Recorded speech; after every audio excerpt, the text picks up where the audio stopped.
Chad's Photo Hut, ChadSPhotohut.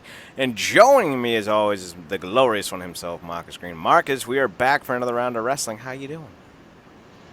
Yes, thank God. Gorillas of Destiny. Yes, we I saw that too. yes, we are back. Hell of a week, man. Hell of a weekend. It was a hell of a weekend, hell of a wrestling action. Just a damn good time had by all. First and foremost, you can also find Marcus on Twitter at ParadoxKid, ParaDoxKid. Also on the True Penny Show at True Penny Show on Twitter, TruePennyShow. If you missed the links to any of those, you can go to the website at realnerdcorp.com, RealNerdCorp.com. So go check it out. Boom. So we have this week's top 10 rankings for each major company. Full disclosure, the NWA and Major League Wrestling do not have a change, so we will not be updating the graphic for that. Just so for those of you who are unaware, MLW's rankings as of last weekend are still consistent with this week. Jacob Fatu is still the heavyweight champion. Number 1 is still Low-Key. Number 2 is still the Dynasty. Number 3 is still Jacob Hammerstone. Number 4 is Tom Lawler. Number 5 is Mance Warner. Jim Cornette's favorite wrestler. Number 6 is Gringo Loco. Number 7 is Davey Boy Smith Jr. Number 8 is Teddy Hart, the middleweight champion. Hammerstone, the openweight champion. And Dynasty, the tag champion, just for clarity. Number 9 is Jimmy Havoc. And number 10 is Austin Aries. And for the NWA, they haven't had the show at all, so they're still stuck in their same static location. Although that should change in October when we get NWA on television or YouTube. And that's Nick Aldis as heavyweight champion, Eli Drake, James Storm, the national champion, Colt Cabana at 3, Tim Storm at 4, the women's champion, Allison Kay, a.k.a. Sienna, at 5. Number 6 is Villain Enterprise. They're the tag champs. That's PCO and Brody Lee, or Brody King, sorry, excuse me. Number 7 is Jazz, who is also AEW bound now, at least for the Battle Royal. Number 8 is Josephus. Number 9 is the War Kings. Number 10 is Thomas Latimer. 2 quick thoughts, Marks, before we move on to the Impact Top 10 rankings, which you can see on your screen if you're watching on YouTube, Twitch, or Mixer at youtube.com/nerdcorp, twitch.tv/realnerdcorp, and mixer.com/nerdcorp. God, I'm plugging everything right now. Fuck. With plug tonight, sir. Killing it. Right? I feel like I'm Larry Zabisco with all those hair plugs. Ah. So, Nick Aldis has said that he is interested in taking the title with him to a Starrcade event, which is currently owned by the WWE. He said that I think it was Triple H and Randy Orton would be his ideal opponents. Let's say it's a one-night thing, because Billy Corgan ain't selling the shit. Would you want to see Nick Aldis do a cameo match at a WWE Starrcade if he wrestled someone who is NWA light, I guess? Yeah, I mean, at this point, they need to do what they can to get some buzz. I mean, you got WWE making these obviously already established big fish, but they huge change with the whole Fox deal and everything. AEW is about to get up and running. They need to create that buzz. We're talking about uh, there was last week, like things like that always kind of need to get on the good foot. Now that they don't have the specifically talk about in NWA, not that they don't have the talent, it's just the consistency and the ability to kind of move the needle. So and I'm kind of in the mix specifically like with a WWE show.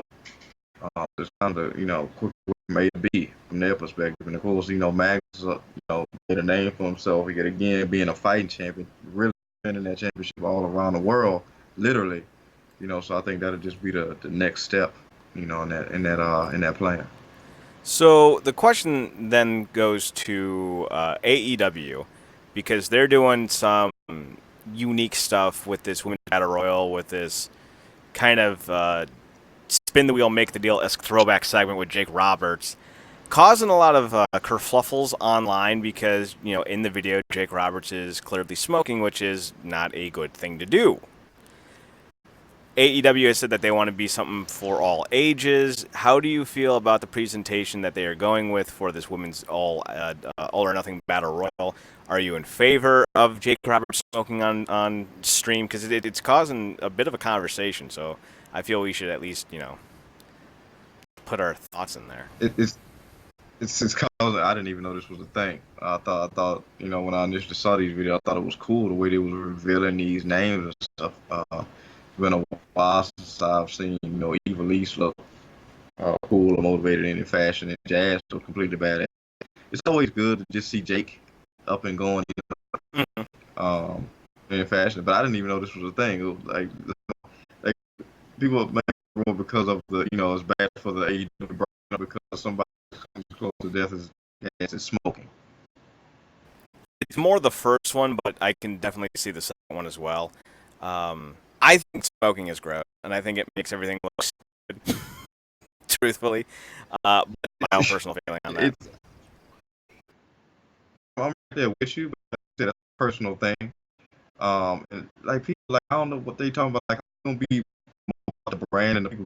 Like, I'm like, this is the same show that didn't they have a cavalcade of dicks on there one night, the all night thing, The all in, first yeah, big show. yeah. It's hard So to defend that. Although I don't. I'm like, gee, like pick a area. If you are, can you start with the dicks from my perspective, please? So they whole thing made it a point, talked about it along with the Bucks. Every executive kind of talked about making it a variety show, something for everybody, for all ages. Just they sticking with it. You don't have to like it, but the whole thing probably be the least offensive thing to do.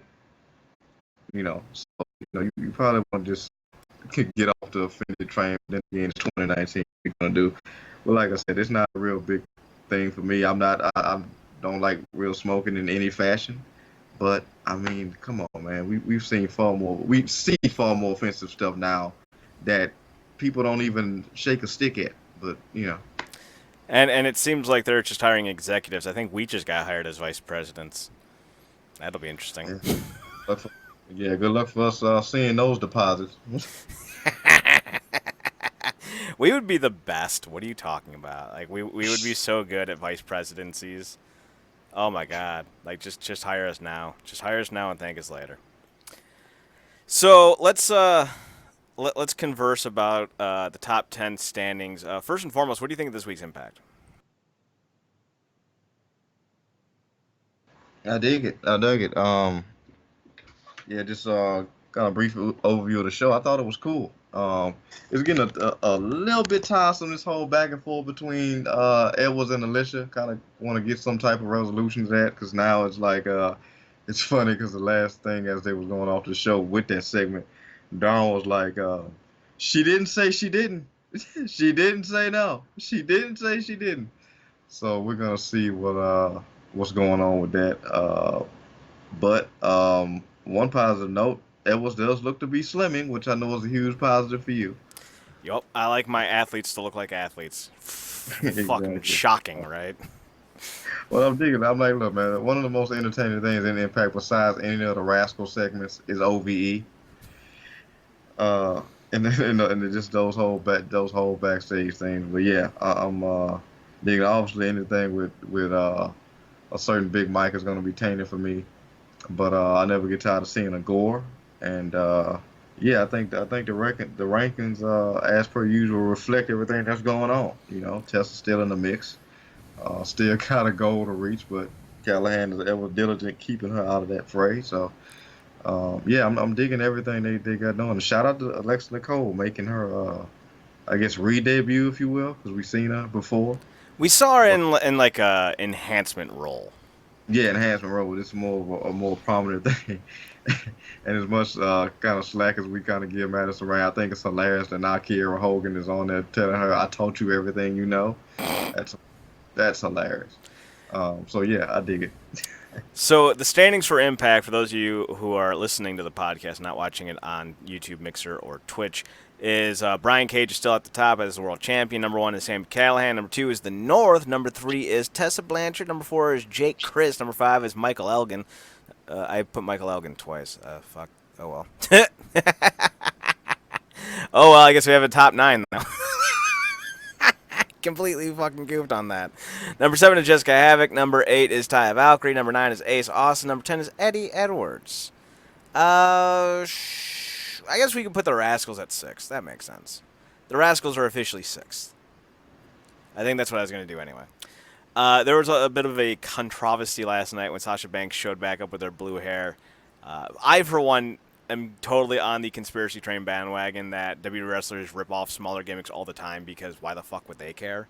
Because they got enough, fans, stands, and fucking, idol worshippers to defend them to the moon and back. I know. I engaged with a few of them. But this is too much of a coincidence because after she did her fire hair, because she had like red hair, I think, at one time. Then she did like a fire hair kind of dye. Then all of a sudden Ember Moon had the same kind of dye job. And now she goes blue because she's the blue flame because the blue flame is hottest than them all. And now all of a sudden Sasha Banks is blue hair. It's like, no, like one's a coincidence, two's a pattern. Yeah, Like, and yeah, I mean, one has more so to do with an actual character change. Um,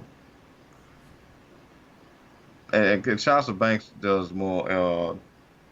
too, but here is more significant because it's a literal character shift. mm-hmm. But both are two gorgeous women that neither one of us are ever going to complain about seeing. Oh, God. But when God, Cass no. because either one of them look great in all colors of hair, which a lot of women cannot pull off.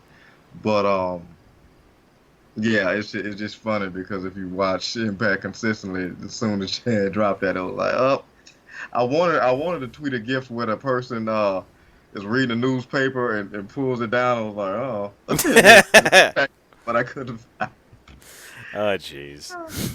Well, I want to clarify something. There's so many fans who don't understand wrestling and talk like they do, and it really irritates me. Because I could tell them all that they need to know, but they don't want to listen, Marcus. First and foremost, and totally, I'm totally taking these insults from Tommy Toeholt's Dana White impersonation, calling people clown shoes and goofs. Listen up, clown shoes. To you clown shoe fans out there who are acting like goofs, hair is a gimmick. What you're trying to describe, you fuckers, is character. A gimmick is anything you can add to your persona to make yourself stand out. Okada dyed his hair blonde to help him stand out as the Rainmaker. Hair is such a gimmick in Japanese wrestling that young lions aren't even allowed to do anything with their hair. They can grow it out and cut it, but that's it. They can't style it. They can't put it up in a pompadour. They can't dye it. They can't do anything with it. Apparently, the LA dojo has different rules, though, because those LA cats have fucking knee pads. You can't wear knee pads as a young lion. What the fuck? What the hell's Shibata doing over there in fucking LA? It's again, we know that the rules are for, actually, there are a set of rules that go on in Japan that they actually adhere to. Yup. There's respect in Japan. Yeah, that's also consistency. I know WWE fans, I know. What's What consistency? Do you mean inconsistency? Because we got that. Very hard for somebody, Chad's intellect operates on logic to argue with somebody who has a fan, entire social media page dedicated to half these performers. Oh my God! I find that disturbing, Marcus. I do. Like the whole thing about the freaking WWE consistently rewrites history so much the fans are doing it now, like as a force of habit. Like the whole thing about the speaking of controversies, the controversy about why does Becky Lynch have to share a 2K cover with Roman Reigns? All he did was have cancer. That's not a reason to be on the cover. And this, that, and the third. Tell me that some people didn't actually say that. Oh, Chad. Marcus, you always. Chad. I come in here mildly confused. Then Marcus is like, "Hey, Chad, did you see this dark, dirty corner of the wrestling internet Twitter line?" And I'm just like, "God damn it, Marcus." Look at my cast partner pulling on me this week. That's adorable. I just want to be happy, Marcus. G1 was so good. Yeah, and then on the other side of that, you got the, oh my God, Becky Lynch, congratulations for being the first woman ever on a WWE game cover. And then, because I have Day of Reckoning and Day of Reckoning 2. Wasn't Trish and Tori on that? And logic strikes again. I was so elated when people just shot off the buckshots of pictures of past game covers from both the 64 era, probably even before that, and the newer games. I know 07 had Tori on it.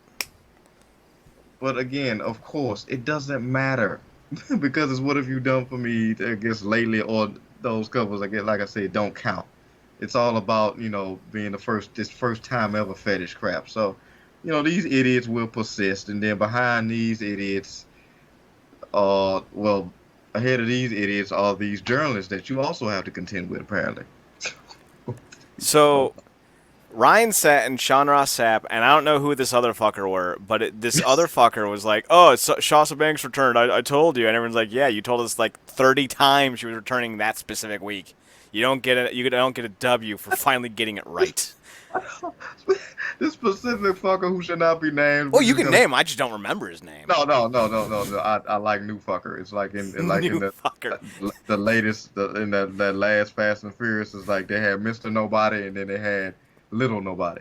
Now they have a new Uh, fucker exactly new with an fucker. NU just to be The stylized. fact that his whole day was made, it looks like, tweeting out and calling people out by name. It wasn't Meltzer. It wasn't Satin. It wasn't Sean Ross Sapp. It was me. It was me. I, Jesus Christ. I love the Like, 1960s villain voice. "'Twas I. Like that's ridiculous. I stole the brightness from the sun. I took the ice from the ice cream. Like it meant everything in the world for him to tweet that. It did. I think so. One of the guys, I think it was Sean Ross Sapp, was like, "It really wasn't, bro." But okay, No, calm down. it was Sean Ross Sapp because I tweeted out after that.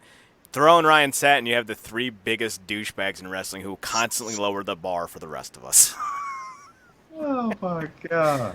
Like, damn, man. First and foremost, I do read Dave Meltzer's tweets because like the dude knows what he's talking about when it comes to wrestling, and he knows how to get information, but he does not know how to fucking write.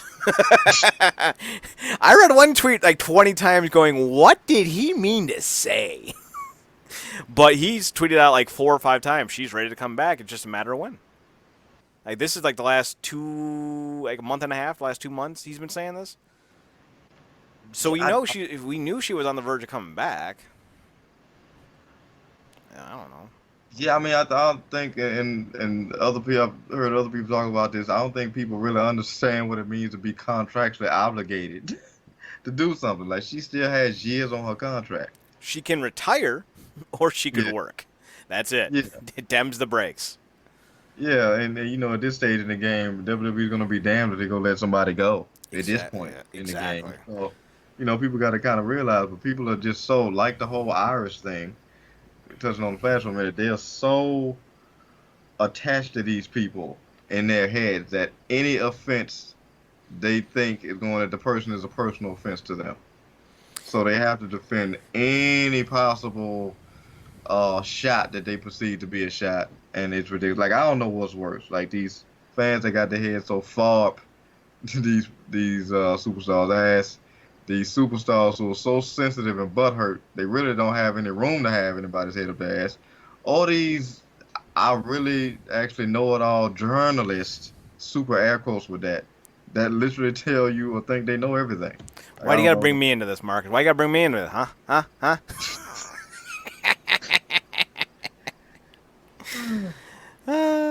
Y'all, hair, makeup, face paint, gear, wrestling moves, catchphrases, it's all part of the gimmick package. You can steal anything you want. It's still a part of the gimmickry. Don't. Yeah. My advice to Kira Hogan, just call yourself the Blue Flame Boss. If they're going to steal your shit, steal their shit back. I mean, if we're not going to have any respect in this industry, I mean, just fucking go Yeah. at it then, you know? Yeah. Yeah, do Blue Flame, but well, that was effed up. She can't say boss. She can't do Blue Flame boss or baddie because if she says boss, she's ripping off Banks. Well, that's If the she, point. Like, rip her off. yeah. If Banks is going to get a pass for this, then why can't Kira? If she says baddie, now she's ripping off Mia Yim, who was formerly Jade from Impact. So she can't win for losing. Mia Yim looks like she's a skater girl who wears a bandana. She's Avril Lavigne, and I love Mia Yim, but this new gimmick ain't working. She calls herself Bandit. Is that her thing now? She's the head BIC head baddie in charge. Oh God, it's even worse. Call yourself Bandit instead. Head baddie. What are you, a 1970s Hanna-Barbera villain? Are you gonna get Muttley finally? Are you hunting down Scooby-Doo, Mia? Roll, Reggie. Here comes Baddie. Like, oh God, wrestling Wrestling outs in the WWE is terrible, and I love that everyone, Marcus, and I mean everyone, is like, NXT isn't that good anymore, and I'm sitting there screaming into the void. I've been saying this for years. Oh, really? It's not good because according to the internet, Johnny Gargano had all the matches of the year. Johnny Gargano is the matches of the year. When he wakes, he gives birth to a new match of the year. Yeah, it's this idea, this perceived notion that is finally starting to gain steam with people, that it's the same fucking matches in the same fucking order with the same fucking sequences. And I'm like, wait, you're saying that unoriginal characters doing unoriginal moves in an unoriginal sequence is going to get tiring? No. I'm sitting here thinking of the G1, who I think it had 180 matches alone. I think that might have been with tag matches involved, and I didn't see a single match that felt the same. However many hours with however many A plot storylines, B and even C plot storylines playing throughout. C block storylines, Marcus. Oh yes, block. I'm talking. If you were watching the tag team matches, which I know some people skipped, the running gag was Rocky Romero was talking to some guy on Twitter, I'm using air quotes, and he was updating the C block standings every night. And Kevin Kelly's like, "This is not a thing, Rocky." And Rocky's like, "It's a thing, Kevin." And then, what's his name? Chris Singleton's just like, "I'm just happy to still have a job." Or Chris Charleston, I think is what it is. Oh, is one of the key members of the Tai Chi hater club is like, "Oh no, there's a C block." So Taichi got a huge ovation on his G1 final night, and I know that must have made you so happy. Then again, here I am rooting for Yoshihashi. Oh God! He's got a great butterfly submission hold. Just leave me alone, okay? I don't think he's ever going to be a main eventer. Please don't go there. But like, if you gave him a different gimmick and made him a submission-based finish kind of guy, like with that butterfly lock, he could be, he could be up there in the Taichi Ishii levels. Never open weight belts, because there's definitely a hierarchy. There's the heavyweight, and that's for the cream of the crop. There's the intercontinental, and that's definitely now existing to mandate 2 nights of dome show. You got the U.S. belt, which is the belt they throw at the gaijins. Which is weird to say out loud what I'm about to say, but it's the truth. Oh, you guys are white. Here's that belt. It's the 3rd tier belt. Hey, we got a belt. Then you got the old guy belt, the open weight belt. They're like, hey, Ishimori, Suzuki, you guys are like 110 years of piece. Here's a belt for you. Tag belt. They have one tag team in the heavyweight division. It's God. I'm not saying that New Japan is perfect. I'm just saying, like, there's clearly a reason these belts all exist the way they do. It's kind of like when WWE had the European belt, and they would just throw it on whatever wrestler they wanted to have a belt, even if they didn't like them that much, like D'Lo or Mark Henry, or at one time, William Regal. Like, here you go. Here's a belt. Here you go, Christian, DDP. Go enjoy. Go play with it. Couldn't even give the belt a test. Although I think he eventually did get an Intercontinental title run, but still, not the point. All right, so let's transition and go to the next top 10. Speaking of New Japan, it is the top 10 New Japan wrestlers after the G1 Climax, according to me. So go fuck yourselves. Kazuchika Okada comes in number 1. Well, not number 1, but the top of the list because he's the IWGP Heavyweight Champion, and that means he's special. Kota Ibushi comes in at number 1. He did win the G1 Climax, which we'll talk about more in depth here right now, actually, after we get done with this. Then we'll move on with the other top 10 stuff. Jay White was the runner-up. He came in at number 2. Kenta made the biggest noise of all, and he's coming at number 3. Dude, I did not hear boos that loud in New Japan history until Kenta did that shit. So he joins Bullet Club, and New Japan fans already hate him because he's not a New Japan wrestler. He's from Pro Wrestling Noah. So New Japan fans already hate this fucker, right? Then he turns heel by siding with the Bullet Club. It gets him even more boos. Then he basically drops Shibata with a PK kick, and then does the Shibata pose on top of Shibata, and I did not hear boos that loud in any pro wrestling company in years. It was ridiculous. Dude, Kenta and Jay White are legit heels, and if you If you don't think you can do legit heels anymore, dude, you're wrong. Oh, we'll talk about Shibata here in a second, though. For number 4 is Minoru Suzuki. He beat Okada clean in a tag match. What do you prefer, Takada or what was the other one I sent you? It was Takada or Kazuhashi? Because I came up with a splice nickname for the Tanahashi Okada tag team. I like Takada. It's a nice tag team name, but I don't know. He lost to Minoru Suzuki with the Gotch-style power driver, and Suzuki's going to get a heavyweight title shot now at the show in England, the Royal Conquest or whatever it's called. It's funny because they do the I forgot what move is that when they do the thing, because obviously Takada, that's Tanahashi, then Okada, and then maybe it's Rocky, age before beauty, the line. Of course, in this situation, Tanahashi would serve as the age and the beauty. With that hair, yeah. Exactly. So, yeah, Takada, you got seniority, Takada, yep. Number 5 is going to make Marcus happy. Hiroki Goto. Yeah.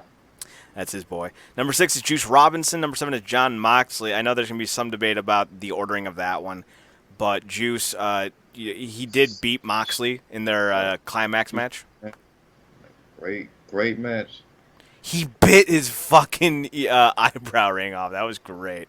I know it's just a clip-on, but still, what great tension. Number 8 is going to get me a lot of flack, but hey, he had a really bad showing in the G1. I mean, he almost won it all, at least in B block, but he lost a lot of big bouts, especially when against Moxley. So that's Tetsuya Naito, the IC champion. He's going to need to build himself back up if he wants to headline night 1 of the Dome show. Number 9 is Tomohiro Ishii, the never openweight champion, and number 10 is Shingo Takagi, who had a great tournament and officially declared himself a heavyweight from now on. So, cool. And Takagi made himself a lot of new fans in this tournament, that's for damn sure. As he should have. I was so conflicted, just got through watching him and Goto's match. But that was a great ending for the tournament for him. Obviously, took a L with Goto, but you can't be mad. It was a great bout. Could have went either way. So that was cool. But Shingo, yeah, definitely a heavyweight.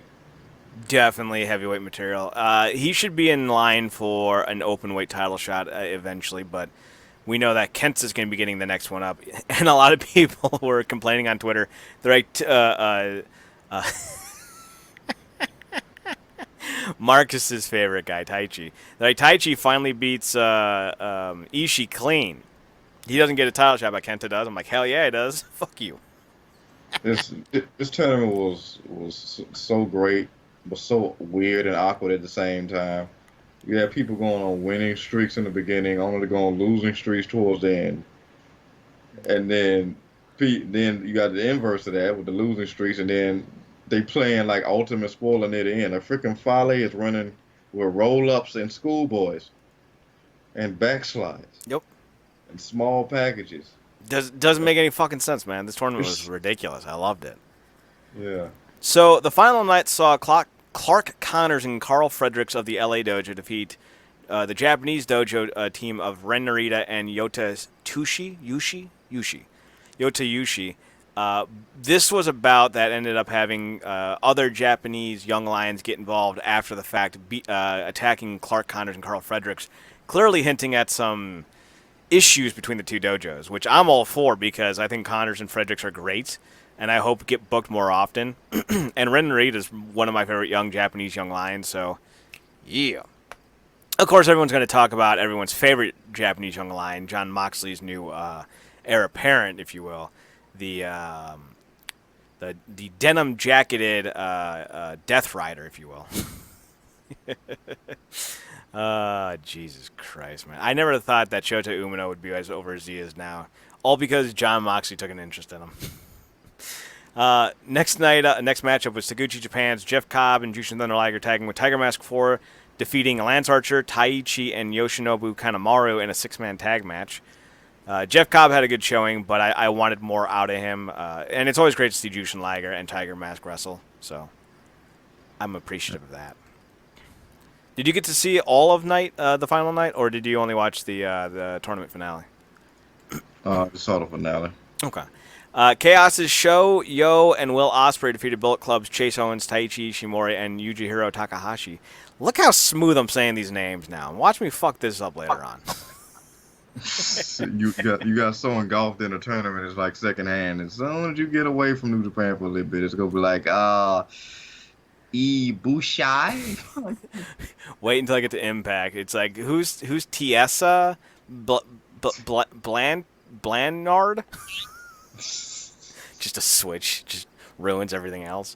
Taguchi Japan's Juice Robinson Toa Hanare, although I didn't think Toa Hanare was in Taguchi Japan, but whatever. Defeated John Moxley and Shota Umino in my favorite match of the night, mostly because I love Toa Hanare and Juice Robinson, and John Moxley has been fantastic since leaving the WWE. Robinson and Moxley are apparently going to square off eventually in a no DQ match for the U.S. title, which I am all about. Let's do that shit. And what I love about New Japan is there is no emphasis or onus on the idea of a must defend in 30 days rules. So when they become champion, it feels more like an MMA kind of situation where you know you're only going to get 3 or 4 defenses from that belt a year, and we're fine with that. Because getting a defense is almost as good as being a champion. Like if you're, Juice, it's not even just getting the title. Getting a title opportunity in itself is its own reward. And that's something that New Japan has done so well with highlighting is that, you don't just get to American pro wrestling, it's like every week there's a heavyweight title match. And it devalues the idea of getting a heavyweight title match. It's like, oh, everyone gets one? That's not cool. And I think what they're doing with this is a lot better because it makes the belt feel more prestigious even though it's not being defended as consistently. That's just my takeaway. Taguchi Japan's Ryusuke Taguchi, Togi Makabe, Tomoaki Hanma, and Toru Yano, although some of those aren't in Taguchi Japan, like Yano's in Chaos, tagged with Hiroki Goto against Los Ingobernables de Japón, defeating Bushi, Evil, Sanada, Shingo, Takagi, and Tetsuya Naito. Although there was some dissension to start the match, there was unity to end the match, as Sanada raised his hand in the air and the rest of the LIJ crew embraced Sanada's gesture. So it looks like LIJ might still have some life left in those legs. In the match that caused just all of the controversies, we're saying it British-like because we're super fucking cool like that. Bullet Club's Bad Luck Fale, the returning GOD, Tamatanga, and Tonga Loa, defeated Tomohiro Ishii, Yoshihashi, and Kenta after Kenta turned heel and kneed Ishii in the face with a knee. Then, of course, Shibata came out, got the best of the GOD and Fale, and even had his way with Kenta for a bit before Kenta was able to reverse a sleeper hold and eventually hit him with his own PK kick. Right now, Dave Meltzer's saying that Shibata is not expected to come back anytime soon. I personally think that there's a bit of a conspiracy theory, so let me just kind of lay this out. It's not anything crazy.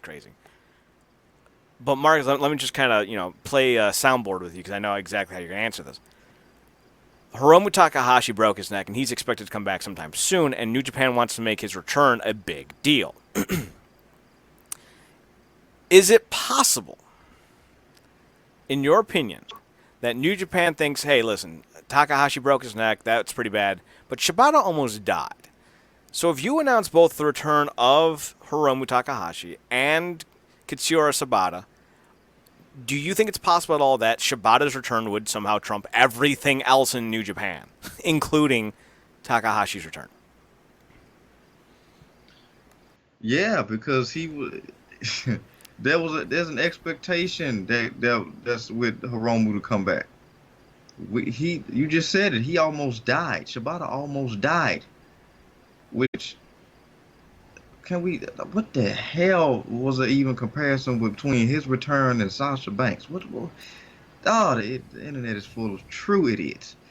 But yeah, of course it would eclipse it because we didn't even think we was gonna see him again. Like when he initially returned, he legitimately looked different because he had been through an ordeal, but like his quality of life was like, if he didn't come like close to death, his quality of life was supposed to be severely far worse than it is right now.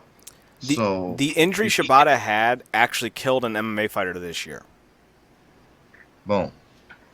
And when they did surgery, they relieved the pressure and drained the blood pressure on the brain. I don't know if they drained it or if they just relieved the pressure. I don't know how you negate bleeding on the brain. But the after effects caused temporary paralysis on, I think, his right side. So like he had minimal arm movement and like no leg movement whatsoever. And I'm watching, like I said last week, the L.A. Diaries of Shibata restarting the L.A. dojo, and he's even said like, when I came out here, I couldn't do a full push-up. You know, like I had to use my knees to do push-ups, and now I'm keeping pace with the rookies.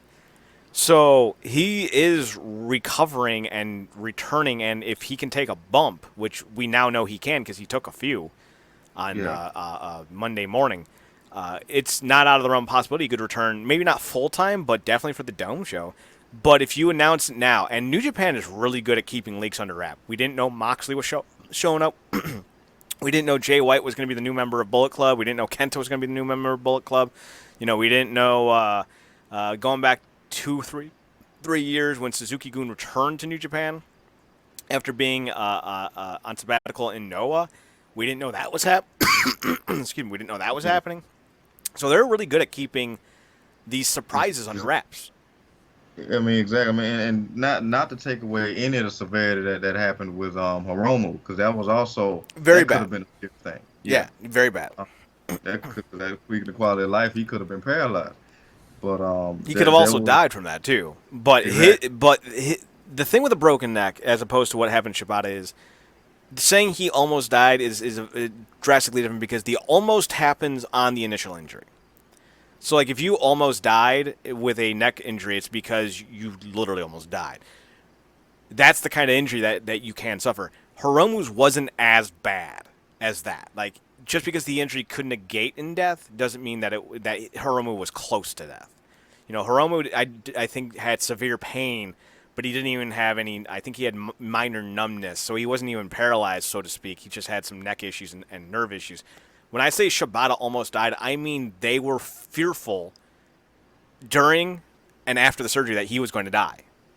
So there's a drastically different expectation here. Like, Hiromu's injury could have been a lot worse than it was, while Shibata was clinging to life.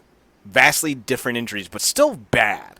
Hiromu's injury, he's been out for over a year. Clearly, it wasn't just a sprained ankle, So his return comeback, as you were saying, is still a big deal.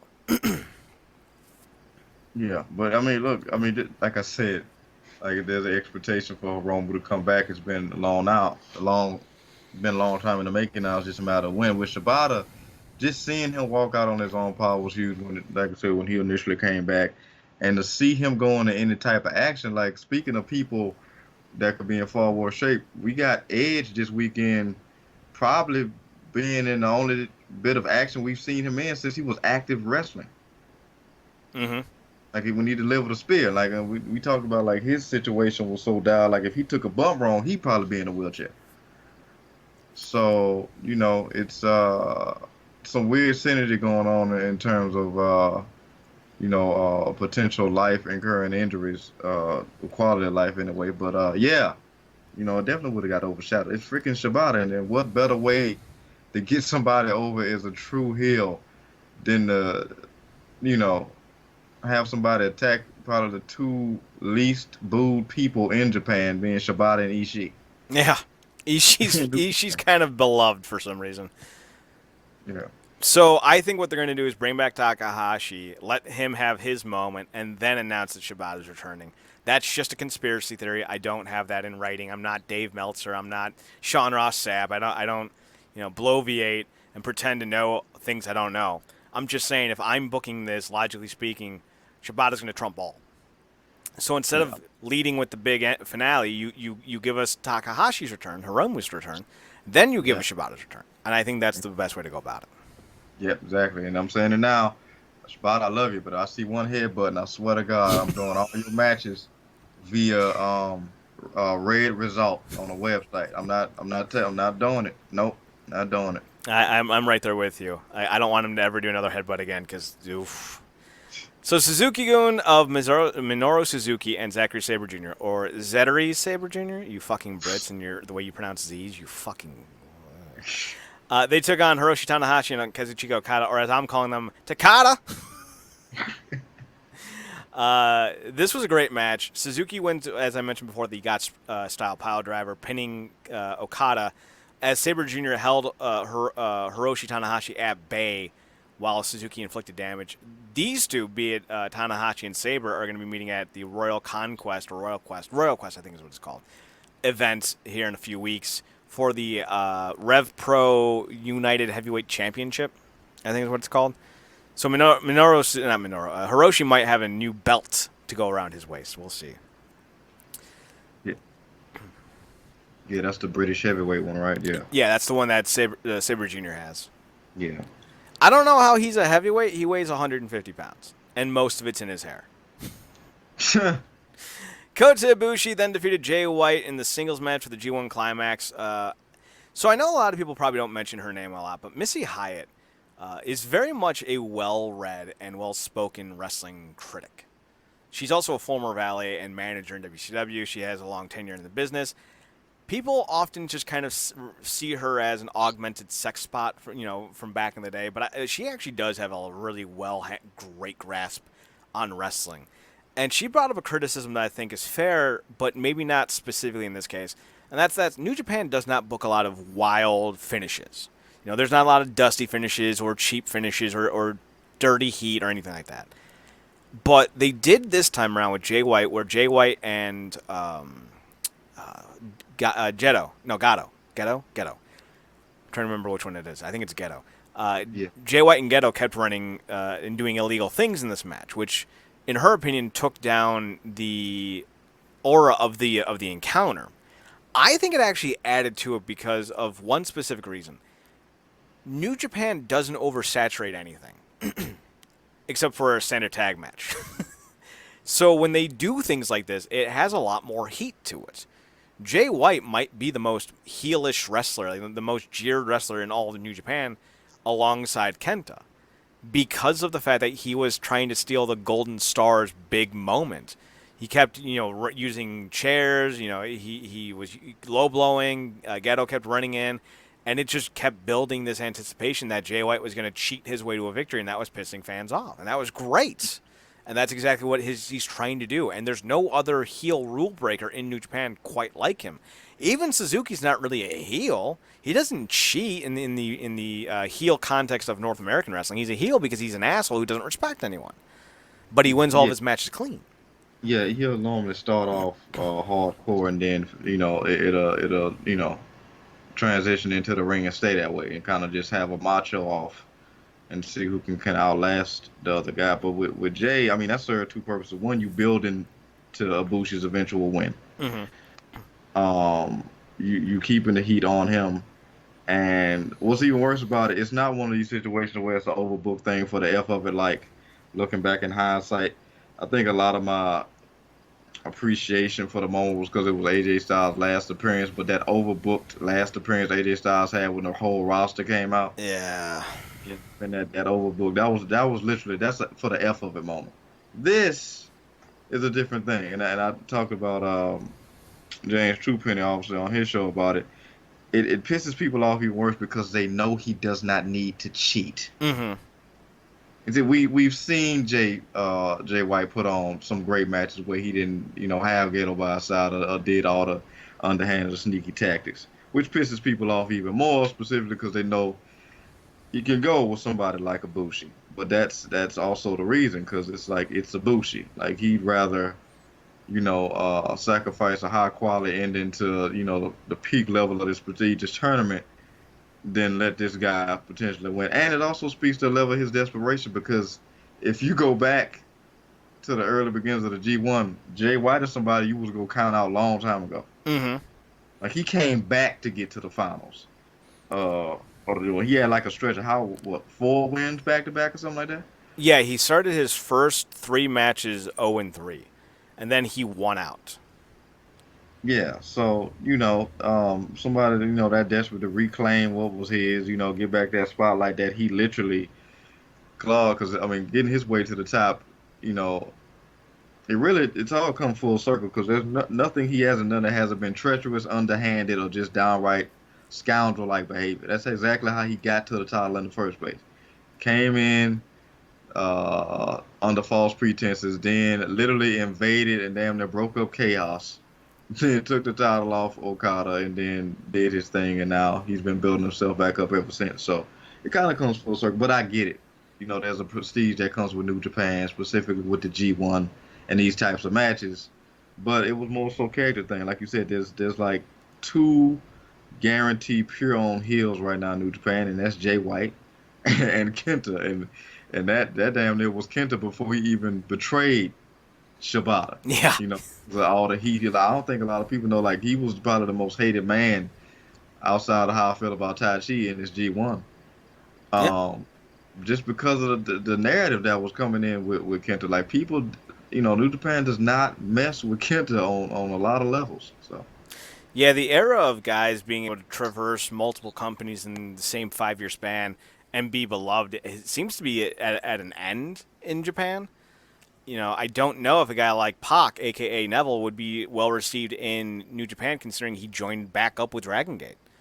I wonder what some guys in All Japan would do. Now, I think Legends have an exception, specifically like Ultimate Dragon still wrestles a lot in All Japan. If he were to pop back up in New Japan, I think there would be a lot of love there. But he's also got a specific place in people's hearts. Same thing with Kenta Kobashi, not to be confused with Kenta, who is Kenta Kobayashi. I think if Kenta Kobashi showed up, who was the ace of Pro Wrestling Noah, especially as heavyweight champion for a long time, those 2 or 3, 4 or 5 years in the early to mid 2000s, if he were to show up, even if it was just as a ceremonial thing, I think he'd get a huge reaction. But if you brought over, Marufuji, who's the top guy in Noah right now, more than likely, in a lot of people's opinions, even though he's not the champ, I think Marufuji would be booed out of the building because he's a Noah guy. So there's a real smart ideology there. They didn't try to force Kenta as a big-time face, even though they brought him in as a surprise, which is usually a big thing for faces. They brought him in with the most beloved non-active wrestler currently on the roster, which is Shibata. And they put him in the G1 Climax with Kenta basically saying, I want to earn the respect back. I want to show people that I still have it. He did and said all the right things, but instead of trying to make him the face that they didn't want, they made him the heel they get to boo. It's a smart booking decision. And you don't hear that a lot anymore because the WWE and even Ring of Honor and Impact don't make smart booking decisions. They are actively booking against the fans. It's ludicrous. It's ludicrous, Marcus. Ludicrous. Rah. Anyway, so Kota Ibushi gets a big win. Hits like 7,000 Bumayes. Oh, God. Just like... Every time I watch Tommy Toho and they talk about Vitor Belfort, they're always like, Vitor, how do you win your matches? Spam spinning heel kick to head. And I feel like that's what Kota did. He just spammed the Bumaye to Jay White's face. Yeah, it's his V-trigger. Oh, yeah, it definitely is his V-trigger. So Coates has already said that he wants the main event both nights against the Intercontinental and Heavyweight Champion. I think that's adorable. The best part of his so I watched a few of the post-match press conference, which is something all promotion should do, because like you see the guy right after the fucking match, and they get cut a great fucking promo. Juice cut a great promo. Moxie cut a great promo. But even though I had to have subtitles on, and Chris Charlton was helping translate, Coates was hilarious because he's just like, you guys want some beer? And he starts handing out beers to all the press members. I thought that was fantastic because it shows what kind of guy he is. And I dug that. It's that one moment where you can really, truly showcase what someone is. He wanted the celebration of everyone else to be part of his celebration. And I think that was great. I think that was a great way to put over Kota Ibushi, even though you don't need to put over Kota Ibushi. He may not be Tanahashi or, Okada at this point, but he's 37. He's been around the block for a long time, and he's the only man that I'm aware of to win the G1, the Super J Cup, and it's the G1, the Best of the Super Juniors, and the New Japan tournament. Only guy to ever do that. Yeah, I mean, this kind of been he was one of the guys I had to win because in my mind, it's like he was never going to get a proper path to the title, the heavyweight title, until Omega left. New Japan Cup is what it's called. It's New Japan Cup G1 and Best of Super Juniors. And you're right. You're right. And because I don't know if you've ever seen that movie, documentary series or whatever that Omega put out. That seemingly that whole thing was about their relationship. Um, and instead of, I mean, because I was going into it trying to kind of look into like Omega's journey in Japan, kind of his psyche, as he went from heavyweight, junior heavyweight to heavyweight, and that whole thing, that legendary feud with Okada and all that stuff. But it kind of really just focused on, for the most part, his relationship with Ibushi and the turmoil that took on the both of them, and them separating and coming back together, and that whole thing, and what that did for both of them. So, he got. I think you saw this. Omega got emotional talking about if he wanted to, if Bushi to come to AEW, he could have asked him to, but he knew he had aspirations to be the man in Japan on his own. So, to see this now, this is kind of like the now or never thing for Bushi to kind of finally get that shot. Now, he's faced Okada before. Did he beat him here in this tournament? No, they weren't in the same bracket. No, Gotcha. were they? Let me double check. Yeah, they're in the same bracket. Yeah, Kota finally beat. Okada. Yeah, let me double check. Kota defeated Okada to win the G1 A block on night 17. So Yeah. Okada dropped matches to Ibushi and Sonata, two guys that he has historically had better odds against Yeah. in back-to-back weeks, or back-to-back shows, Yeah. I should say. So He's had streaks against with beating those guys. So for him to do that, man, I mean, it's big, and obviously the story will continue with Naito win or if will he ever get back in, that heavyweight contention because he is IC champ. Naito's So main eventing the first night of the Dome show. I believe that because he's extremely popular still. He's the same age as Kota. I think he's 37, 38. So it's not like Naito needs the heavyweight title to be relevant. And I think that's something fans need to realize is Naito is in the perfect spot because it's yeah, the spot only he can occupy at the moment. Maybe Tanahashi could also do it. And I think that's actually going to be the matchup of night one is Tanahashi Naito for the IC belts. I think that's going to be the main event of night one. So. yeah, you're right because he always maintains relevancy in spots where he shouldn't be able to. Mm-hmm. So that just speaks to who Naito is, that guy that he stays in that top echelon. But yeah, it's great for Kota. Like I said, I don't think he would have got this opportunity, until Omega left, and it's real cool because he was a guy. He was a serial dater when it came to these companies, and for him to kind of finally sign on and stick to New Japan said a lot, So, we gonna see what he gonna do at the Dome show. You're right about that. And they kept referencing the idea that Kota is going to retire in New Japan, so I think he signed a pretty long-term deal with them going forward. What was the other thing I wanted to say? Naito is kind of like Roddy Piper back in the day. He doesn't need the heavyweight title, and he can still main event. That's a rare quality in wrestling at any point in time. So I think Naito's in the perfect place. So I'm not going to talk about it for long because they really pissed me off, but the summer super card for Ring of Honor was a joke. I've never seen more or less inspired wrestling in my life. There's maybe 900 fans there. They couldn't even sell out the lower bowl, which was probably going to be about 3,000 people. And this is in Toronto on SummerSlam weekend. Not good for Ring of Honor at all. They had the opportunity to pull the trigger and put somebody else with the heavyweight title, but it looks like they're going to go with Rush as the next heavyweight champion. Whatever. So top 10, Matt Taven's the number one top guy. He's the world champion still. Champions of the tag, women's, and TV persuasion are 1 through 3. You got the Briscoes at 1, Kelly Klein at 2, and Shane Taylor at 3. The new number 1 contender Rush is at number 4. Former number 1 contender Alex Shelley fell to 5. Villain Enterprise with Marty Scurll remains at 6. John Gresham takes the lead at 7 with Jay Lethal at 8. The Lifeblood Tag Team comes in at number 9, and Flip Gordon comes in at number 10. So there you go. I have nothing positive to say about Ring of Honor or their summer supercard, so we're gonna just we're gonna just say fuck that noise. So then we move on to the WWE and SummerSlam. So we have WWE Universal Champion Seth Rollins, WWE Champion Kofi Kingston. The top 5 from the Raw brand are AJ Styles, Brock Lesnar, the Club Tag Team, because they're the Tag Team Champions. Styles is the U.S. Champion. Becky Lynch, the Raw Women's Champion, and Bliss and Nikki Cross, the Women's Tag Team Champions. Over on SmackDown, your top 5 are Kevin Owens, Randy Orton, The New Day, the SmackDown Tag Team Champions, Ric Flair's daughter, Charlotte Flair, and Bayley, the SmackDown Women's Champion. From here on out, though, I think we should refer to Charlotte as Ric Flair's daughter, Because it really has occurred to me, and it's starting to occur to a lot of other people, she doesn't have anything that's original.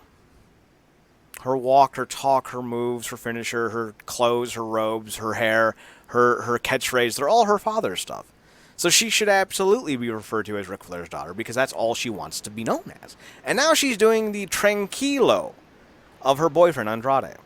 Clearly, Charlotte Flair wants to stand on her own away from men. Clearly.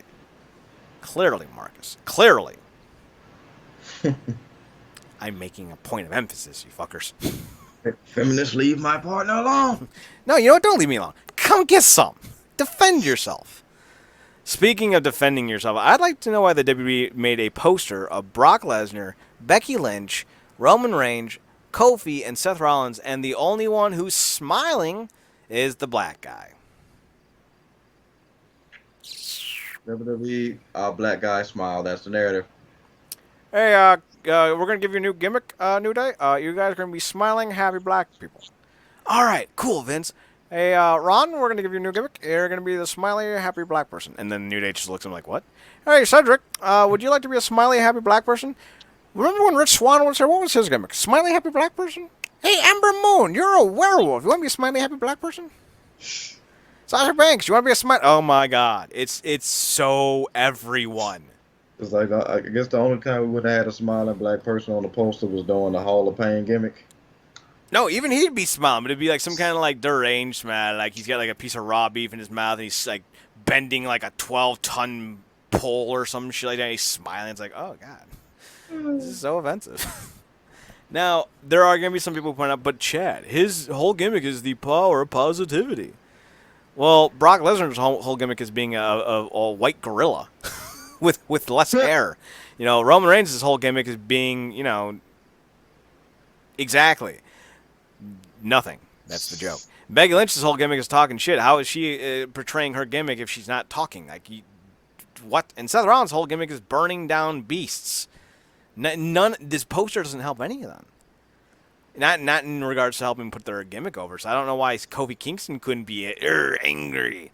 But I think here's also kind of the interesting double standard. Remember when LeBron James did that front page spread with, she was like a model, some white blonde model, and he was like growling and had the ball in his hand. He was like, arr, and he was like, you're making him look barbaric and monstrous, like he's less human. I'm like, wait, what? The fuck out of here with that. So it's almost like, people can't win, man. I feel kind of bad for the graphics department right now because I'm shitting on them, and damn, they might be thinking they're staying clear of any controversies. We need to say it like Americans. It's controversies. God damn it. What are we doing? No, it's funny. It's I guess it's some type of weird program where we see so much blatant negative narratives being things that are purposeful. So that go without, I guess, some type of justice, being called out. So now we're like programmed to like any little thing. It's like, oh, what are you doing? You're making, you're making him too aggressive, or you're making her look like she's relying on him, or this, that, and the third. And it's like, you really do feel like you said, you feel bad for advertisers or people because there's people who are legitimately just trying to advertise and stuff, and then there's people who are willfully ignorant, and then you just got people who are regularly ignorant to certain things. Like, at this point in the game, there's no excuse for like blackface and stuff like that, but there's other things that, you can't even take a picture a certain way without people taking it, out of context. So Right, there are definitely hardcore non-starters when it comes to marketing. Blackface would definitely be one of them. But a black dude smiling, is that inherently racist? I don't know, not necessarily, but when you see it all the time in the WWE and that's all the black dudes do, and then you look at everyone else and there's a lot more of a very cacophony of reactions and smiles and growls and stuff, I don't know, it does feel like Vince is just telling black dudes to smile. It just feels that way, it really does, I don't know if it's true, but it definitely does come across that way. And if it is that way, then I don't know, man. Kofi's run has not been good, though. And that's the sad thing. But then again, Styles' run wasn't good. Jinder's run was terrible. Seth's run was bad. Brock's run was bad. Like, they don't know how to book champions anymore. Vince doesn't know what the fuck he's doing. Get him out of power. God damn it. This show sucks. I want to bitch smack anyone that gave this show a goddamn B+, Marcus. And if you're included, I don't mean you. look, I thought the Fiend thing was executed, probably the best well executed thing on the show. The SummerSlam thing? Yeah, like just the whole Fiend presentation, Okay. um, with Bray Wyatt. But Oh, okay. you know, Oh, the that Fiend. yeah, the Fiend, I thought you yeah. said theme. I'm like, the Oh SummerSlam no, theme? no, no. The theme of suck, no. That was the only consistent thing throughout the night. But because it was a bunch of stuff that could have been on Raw or SmackDown. But I thought the Bray Wyatt stuff was executed well. Balor was just kind of a bit piece. Obviously, I think a lot of people know that he's taking a little break, which could actually serve him well if he comes back and then kind of evokes a new swag with the Demon against Wyatt down the line. But this whole thing with Bray is interesting. I just can't trust the company. Um, Now there is like a bright spot this week because they've not had him on either show since SummerSlam, That's good. and then you got people. It's they got they audience so dog trained like Marvel does that people are now complaining he was the best thing on SummerSlam. He wasn't on either show. Good, Mm-hmm. good. You have no comprehension. Like that's the whole reason why a lot of why some of the stuff that work with Banks is because distance make the heart grow fonder. The same thing with Brock, except he takes it to the extreme because he takes months away instead of just weeks. You know, um, When but yeah, when Impact was at their best, to parlay what you're saying, they were doing a 1 hour show, and only 2 or 3 guys would show up on multiple shows that weren't jobbers. So yeah, like Jarrett would only wrestle once every month. Styles would only wrestle maybe every 2 weeks. AMW would have one match a month, but they might be on a little vignette or a little interview. They would give you a little taste of them every week, but you didn't get the full meal. So it really made it feel like they weren't being overexposed. But now you have 2 shows on cable. You have a 24-hour network that's constantly running. You have YouTube. You're going to have apparently there are talks of moving NXT to Wednesday nights on Fox Sports 1. If that ever gets done, who knows? People are talking like it's already done, but there's not even been any actual announcements about it yet, so fucking pump the brakes. But you see so much of these guys so often now that it is oversaturation. So Bray Wyatt not being on 2 shows in a week is not a big deal. But fans, like you said, are so conditioned by the WWE machine that they don't realize that the way that WWE books combat sports is inherently flawed and completely wrong. And the fact that everyone tries to copy them shows you just how stupid the rest of the industry can be at times. Stupid, stupid, stupid. I had to. Had to. How'd you do you feel like Goldberg got a bit of redemption? Yes, I do. We're about to go through this match by match, so we'll get there. Drew Gulak defeated Oni Lorcan. Sorry, Lorcan tweeted on Twitter tonight on 205 Live. I'm going to remove Drew Gulak's throat. I'm like, oh, cool. It's going to be a surgical show on the WWE Network. I've always wanted one. Buddy Murphy defeated Apollo Crews by DQ. I don't even know why this match was on the fucking card. Why not just do a segment with Roman Reigns and Buddy Murphy? Although it wasn't even Roman Reigns, it was Eric Rowan. I didn't even watch it. I just read it. It even read bad. Oh Jesus! That man, Dolph Ziggler, deserves serious pay raises for the way they bumped this week because he allowed Reigns to ragdoll him both last week and this week, and we all saw what happened to Dolph. So. Bliss and Cross defeated the Iconics to retain the Women's Championship. Bliss and Cross defended the belts, I think, again last night. And still, they have no relevancy. Well, I'm just saying, like, if you want relevancy, you got to earn it. Yeah, you're right. So you actually got a tag team who can wrestle, and hey, they're doing better than the Iconics because the Iconics had all of 3 title matches, and 2 of them were against jobbers. So hey, you're right. It's just seems so ridiculous that Nikki Cross and Alexa Bliss have beaten the Kabuki Warriors twice now. Mm-hmm.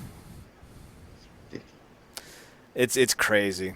Becky Lynch defeated Natalya in a submission match, so you get to listen to that blowhard more.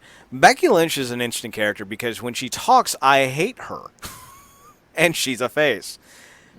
She's someone who does not realize that just because you do say something doesn't mean we want to hear you say something. She thinks she's Conor McGregor, but she doesn't realize that Conor McGregor's fan base is kind of turned on the guy. We don't want the next Conor, so shut up. It worked at first because she was, fresh. It was fresh at first that she was Did it riding on. though? Like I know fans were into it, Marcus, but I gotta ask this: how much stock can you give in to somebody who got made famous by getting beat up? Like Becky Lynch's whole start of her run was because she got knocked out by Nia Jax, who's as bottom of the barrel as it can be. Like Becky Lynch got her face busted up by some schmuck, and I've always laughed at that because like Stone Cold started his run because he won the goddamn King of the Ring and talked about his John 3:16s and become a fucking megastar. Becky Lynch got over because she got her face broken because she doesn't know Yeah, how to block. Like I don't know, man. yeah, That was always destined for failure. yeah. But see, us operating off logic, we know that. But for the fans, it's always, it's that whole thing of like it was Daniel Bryan was always going to main event WrestleMania. That narrative. Oh God, no, he So wasn't. when it came to Becky, because she lost so much, it was almost endearing for her to finally kind of turn the corner and start believing the old hype at first. Because also it was fresh. It was the old and busted new hotness um, scenario. But now, and She a lot makes of this losing look good. exactly, and a lot of this has to do with she really doesn't have any competition because they done crap all to build up anybody else to be even relevant to come up against her outside of Ronda and Charlotte. So, And even you know, Charlotte can't really do it without someone else next to her. yeah, same. And you just got through talking about it. She's another one that's overexposed. We see her too damn much. It's too much. Mm-hmm. Like even when she was leading up to the feud with Shonda, with Charlotte and Ronda, she was just around too much Mm-hmm. and stuff. And now, like I said, she's believing her own hype. She has to cut all these promos, remind everybody she's the man. This, that, and the third. The whole thing with Rollins that didn't help either party. And now instead of coming off like this consistent badass, she's coming off like a bully because now she's going around talking to all these women who really don't have any relevance and character wise anyway. And I guess now she's kind of finally met her match. And the whole thing with Natty, it's always a foregone conclusion where that's going to end because Natty can never have anything nice in Nope. this company. We know this. And anybody that's doing anything in their hometown, we automatically know the narrative there. So, outside of legitimately having sympathy for this young woman for losing her dad, there was nothing there. Here's the problem with people like Becky who do work shoots on Twitter. This is not a real sport. Jordan Grace can talk all she wants about seeing pro wrestling in the Olympics and figuring out a way to judge it or whatever. I don't know how you would even do that. She's a sweetheart. Maybe not all there mentally, though. Love you, Jordan, but goddamn. That's the dumbest thing I've ever heard. But the thing is with this, you are literally at the whim of the company you work for. So Becky Lynch can be like, hey, if these women would step up, I wouldn't have to be the sole leprechaun at the top of the lineup. They don't get to judge that. They don't get to determine that. Like, if they did, don't you think fucking Dana Brooke would be like, I can bench press 400 pounds, you scrawny bitch. I will kill you. Like, do you really think Dana Brooke can't fight? I bet you Dana Brooke would go grab a boulder and throw it on Becky's head. And then Becky would be like, oh, you dropped a boulder on me? And Dana's like, yes, because I'm a fucking hoss. Look at me. I have more muscles than you have brain cells. Which probably isn't that hard to do. So, like, the idea that these... Like, you think Shayna Baszler is going to struggle for 15 minutes with Mia Yim? I love Mia Yim. Mia Yim is one of my favorite wrestlers in Impact history. She's fantastic. Shayna Baszler would kill her in 24 seconds, and that's not counting the time that it takes to laugh after she makes her tap. Like, the idea that Becky Lynch is going to do worksheets to talk about how people aren't stepping up to her is the dumbest thing ever because, one, it degrades and dismisses the talent around you. And two, you are outright having a conversation where you know you can't lose it because you're going to sit here and pontificate about these ideas that you have that if they had the opportunity to change, they would, but you know they can't, so it makes you invincible. That's a fucking bullshit thing to do as a wrestler. The new generation of wrestlers and wrestling fans are fucking idiots because the one rule of thumb is you never denigrate your opposition because why the fuck would I want to see Becky Lynch versus Bayley or whoever if they're trash, if they can't hang with you? That's the rule of thumb when promoting a fight. You don't talk about how trash the other person is because then it doesn't help you by beating them. Why are you fighting someone so beneath you then? It doesn't work. It's why whenever you hear Ben Askren or Chael Sonnen talk about guys that they're about to fight in real life, it's never about them being bad fighters. It's about them being douchebags. It's about them being stupid. It's about them being idiots. You know, Chael Sonnen never told anyone that Anderson Silva couldn't fight. Well, he did say he absolutely fucking sucks, but that was more for a pop. When he was talking to Anderson Silva in their rematch press conference, he didn't talk about his fighting acumen. What he did was, he's from Brazil, but he lives in a gated community in LA and speaks English fluently and still has someone translate the questions to him just so people thinks he's still that guy from Brazil, even though he's not. Like, that's his take. Like, he took a real shot at Anderson Silva for living in America and speaking dual languages but pretending to still be the Brazilian hometown guy. That's what wrestling should be. Take real shots for real reasons. Don't just denigrate your opposition. That's stupid. Yeah, it's weird, and it's funny, and some bit of irony with who she's dating now, because that very much remind me of what Seth actually did, where he Seth's talked shit comment about people. about Ambrose about not being able to cut it. Mm-hmm. That whole thing. It's funny how when somebody is placed on top of the mountain, how you kind of lose touch with everybody else. Presumably the people that they was climbing it with, you know. So, you know, that whole, like I said, believing in your own hype is all well and good, but, you know, we don't lose touch that, you know, you were put in this position. You know, so. You don't earn anything in pro wrestling. Not really. That's a fallacy. That's something fans like to chant to make the wrestlers feel good so they can feel good in return because they said something that became meme-worthy. You still got it. You deserve it. Shut the fuck up, all of you. You're all trash people. The thing with wrestling is it's not about how good you are. Because if it was, you know, Mike Rapata, who most of you have never heard of, would have been the biggest headlining draw of the 1990s. Go fuck yourselves. It's about how much money you can generate. Period. End of discussion. That's going to determine how good you are. Goldberg is one of the greatest of all time because that's what he did. Matt Riddle's one of the worst of all time because he can't draw shit. Matt Riddle can't finish a fucking fight in real life, but he's going to talk trash about someone who's literally knocked people out of the fucking business because of how hard he kicks? Really, Matt Riddle? Okay, calm down, Skippy. We've seen you fight. Dude, I didn't need Cialis for a month after I watched a Riddle fight because that dude put me to sleep for a fucking week. I tell you what, goddamn. Then you see all these other fuckers, and they don't draw money, but they talk about how good they can work a match, and it's like, that's not impressive. You didn't win that world title, Seth. You didn't win that, you know, that women's title, Becky. Someone said, you might make me money, have a shiny toy. Now, it means something to fans to see their favorite wrestlers get the belts because it's an admission that that person provides something of quality to the product. But it's no different than seeing someone get bumped from a series regular to a starring role. You still only got that bump because you're popular. It's more of a reward for the fan base that you have than it is for your individual career. You know, this is not a real fight. This is not a real sport.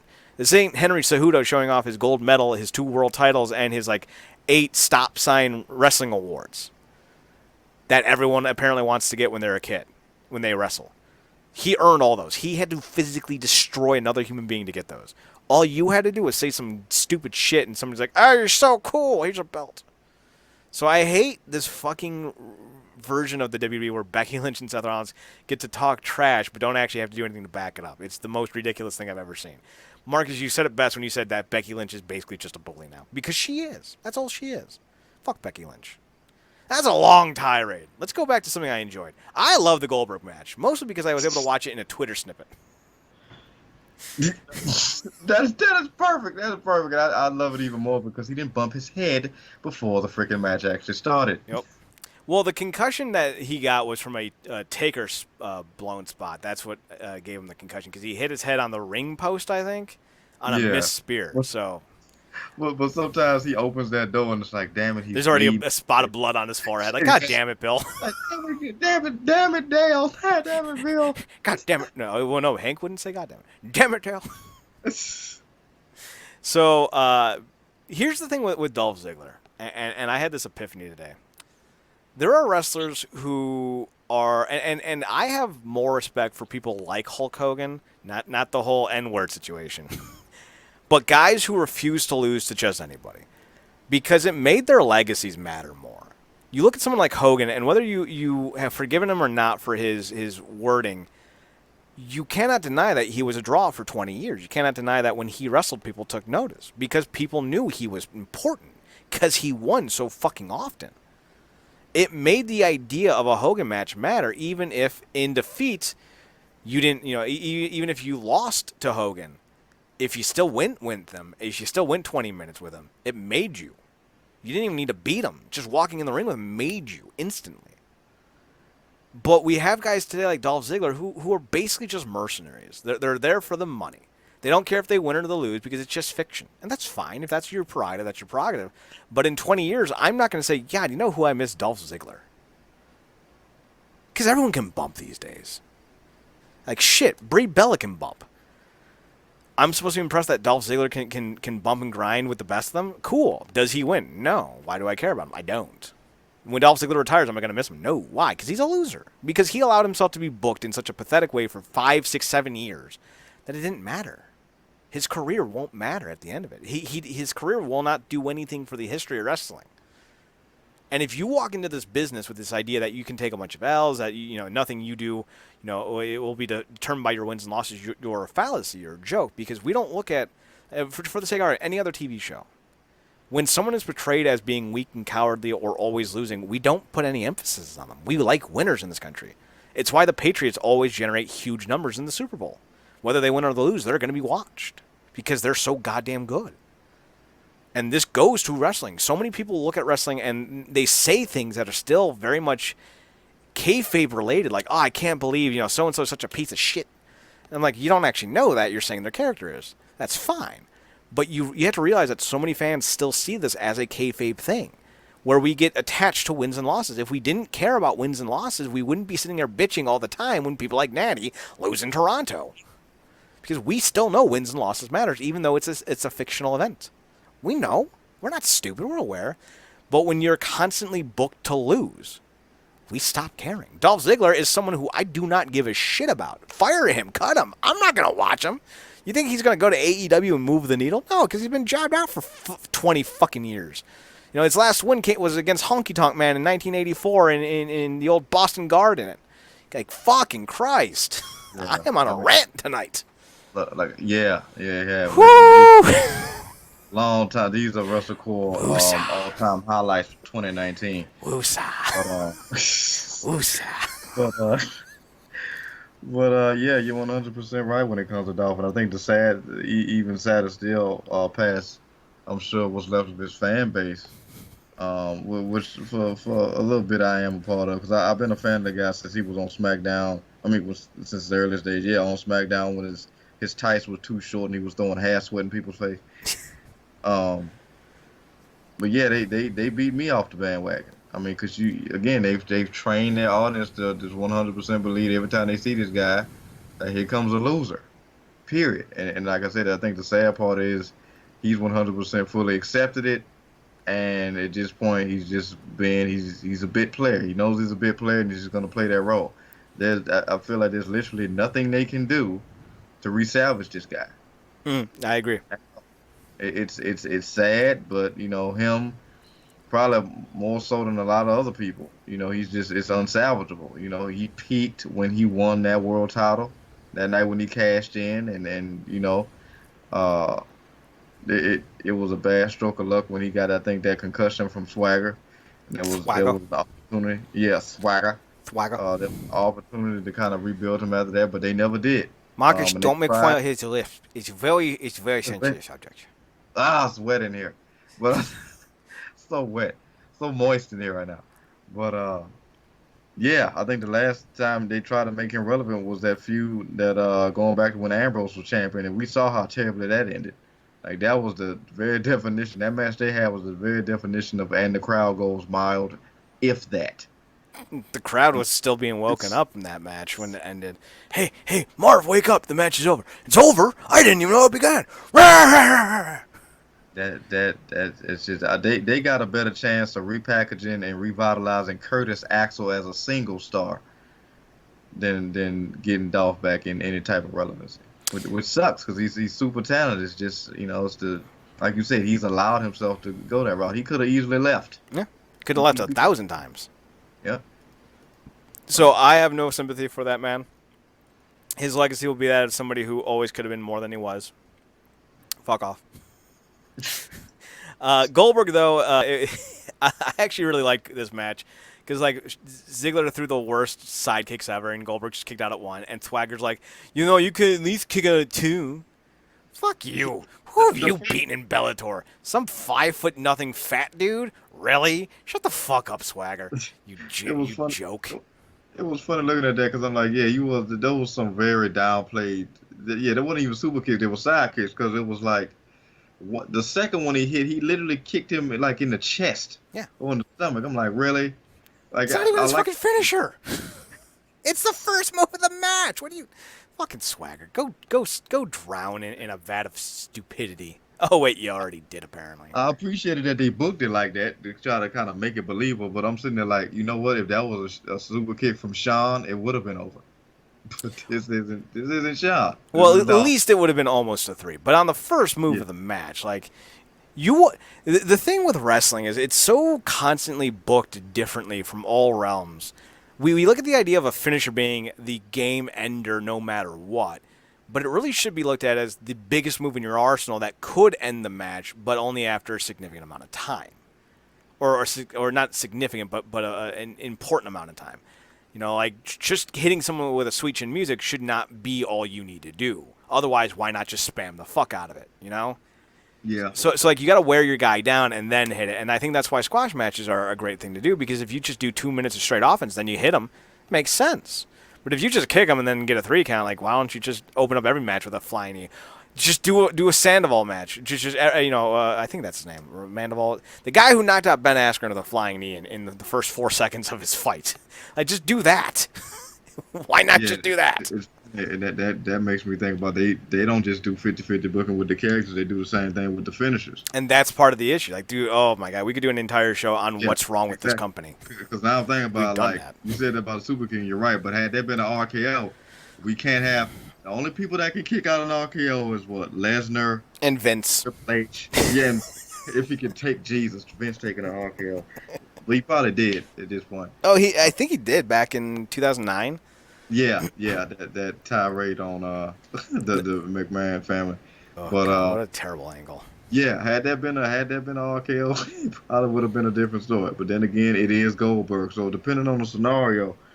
But yeah, shout out to Dolph, man. Those were some hellacious spears he took. Still not as thorough as the one Christian took that time. Jesus. Oh God, I think the person who got it the worst was Nunzio. Oh yeah, he's still in the hospital. he's still in Philadelphia going, it's 2004, right? No, Nunzio, it's 15 years later. What the fuck? We're going to get that GoFundMe started eventually. I don't know what's the biggest move. Like, that spear on Nunzio in the Rumble, or Snitsky turning Paul London inside out the very next year. Like, those are still the 2 most grotesque moves I've ever seen done in the Royal Rumble. Like, goddamn. All right, so we move on, and Voices of Wrestling said this, and I 100% agree. It's time to say the truth. AJ Styles is not a top guy anymore, not in terms of talent. He's not that good anymore. He's hit the wall. He's still very good, but he's had, 3 stinkers with Ricochet at this point?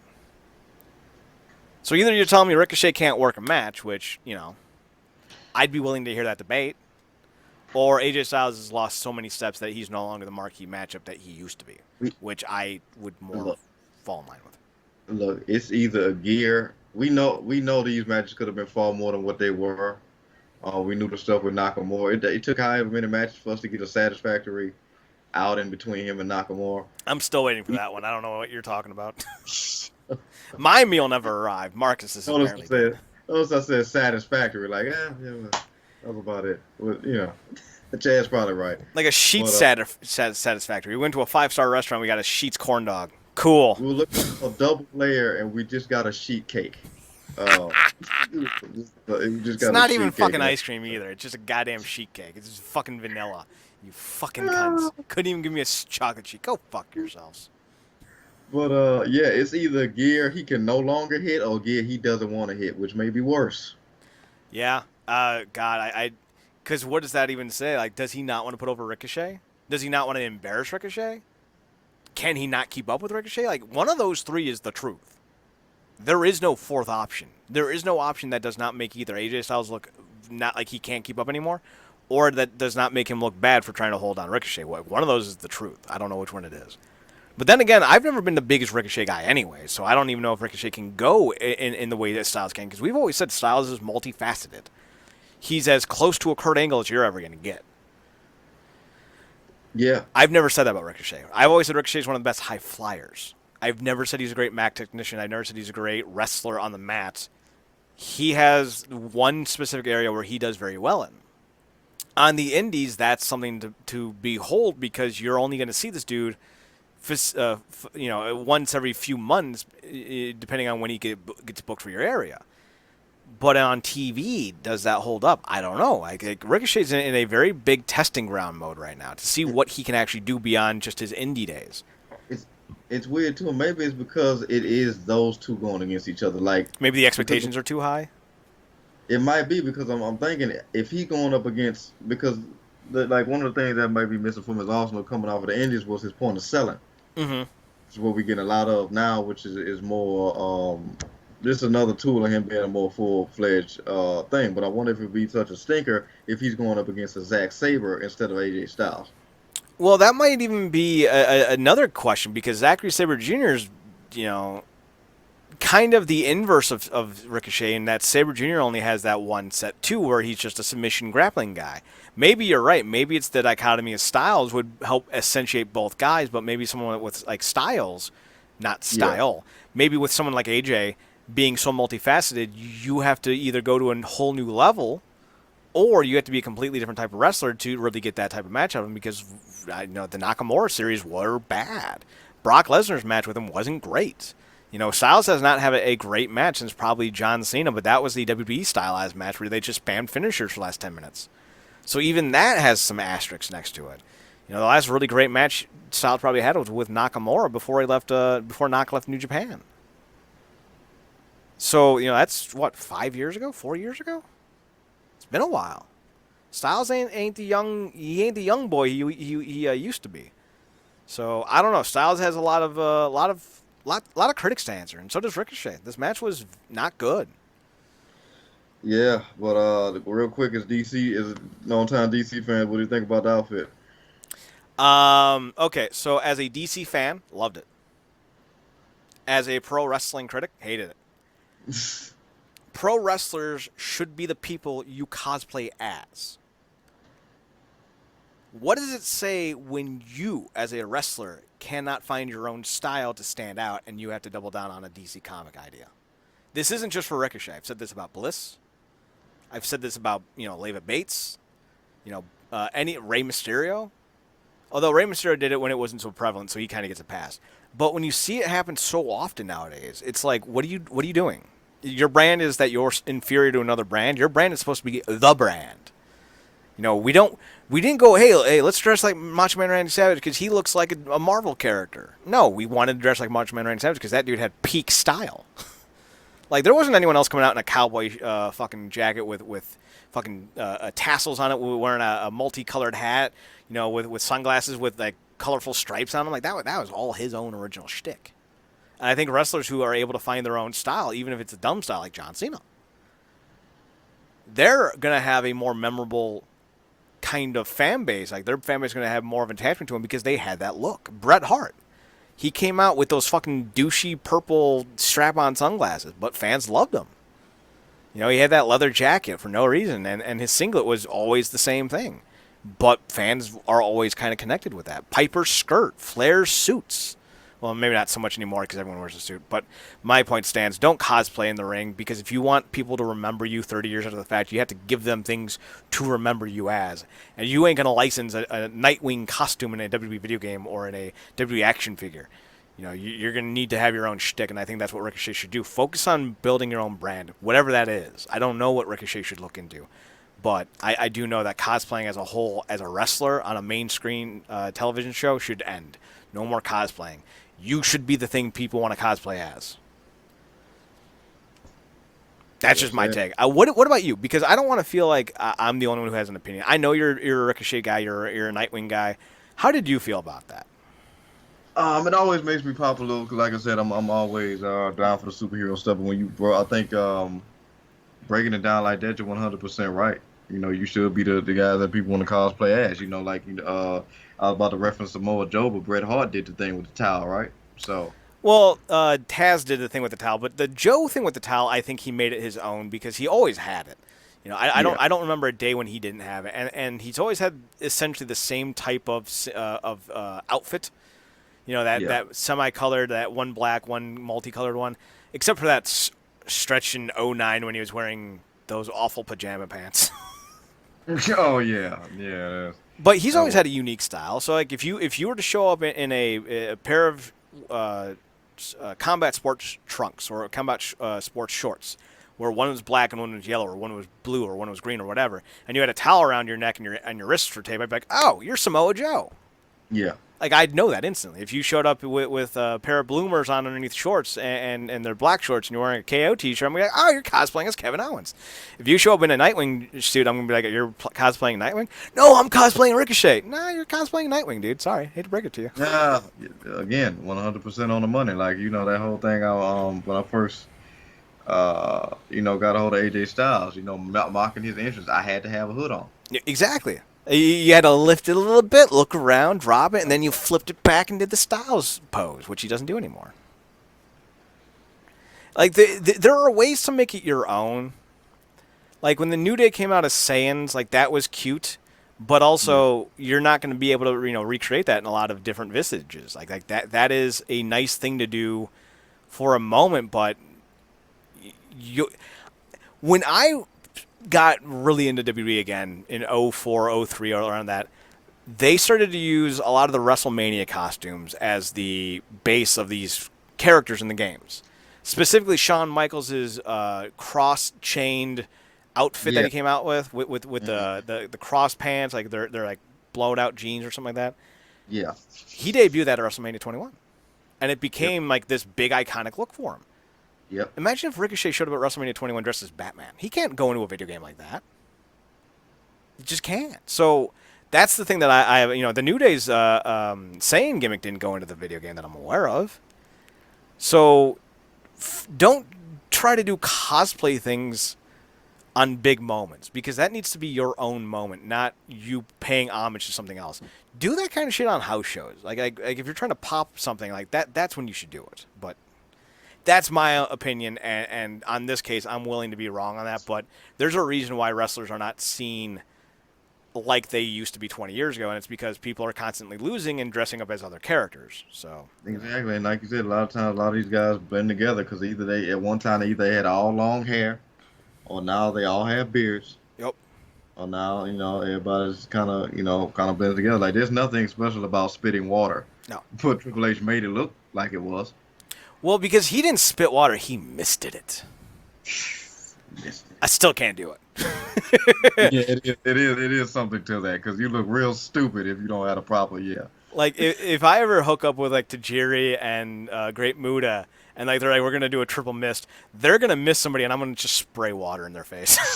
Just projectile slobber. Right? Like one's a green mist, one's a red mist, and then like, there's a purple stream of water from my mouth because I don't know how to fucking mist. Or if it's just me, I'm choking and never came out.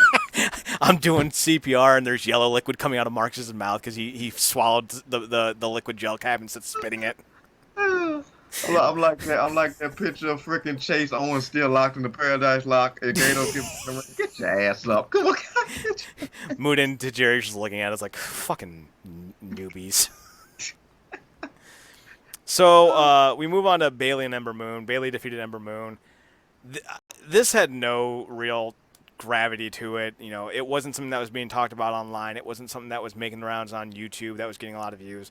I don't know what the feud was. I don't know what it was over, but it was clearly not done right. I'm not surprised at all Ember Moon lost because WWE does not like Ember Moon.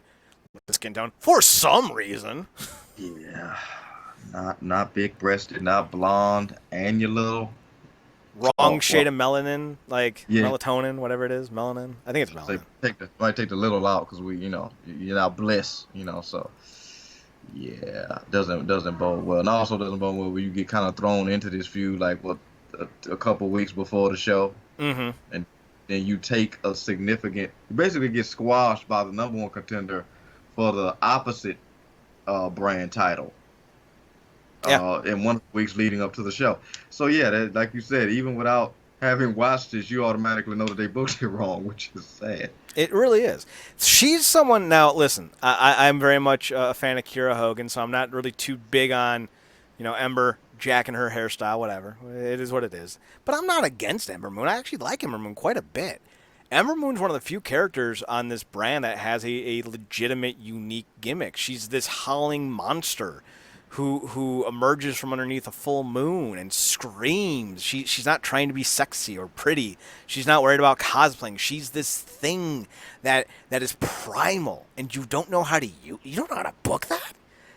But the hugging chick, you know how to book. I mean, you can't book either. I'm not saying you can. I'm saying that you can't find a way to make this chick unique. Like, goddamn, like she could be Sabu, not in the deathmatch sense. But Sabu got over like he did in ECW because he was so mysterious. He showed up, did his thing, was gone.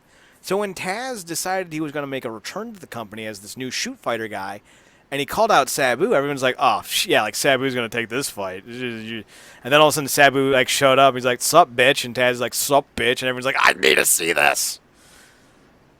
It's so easy to book wrestling. It's not even hard.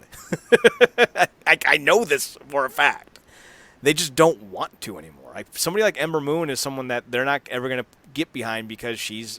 I don't want to say it's because she's black, because they have had black women's champions before, but maybe it's because she's short. Maybe it's because they're so attached to the notoriety of certain names like Flair and Rousey.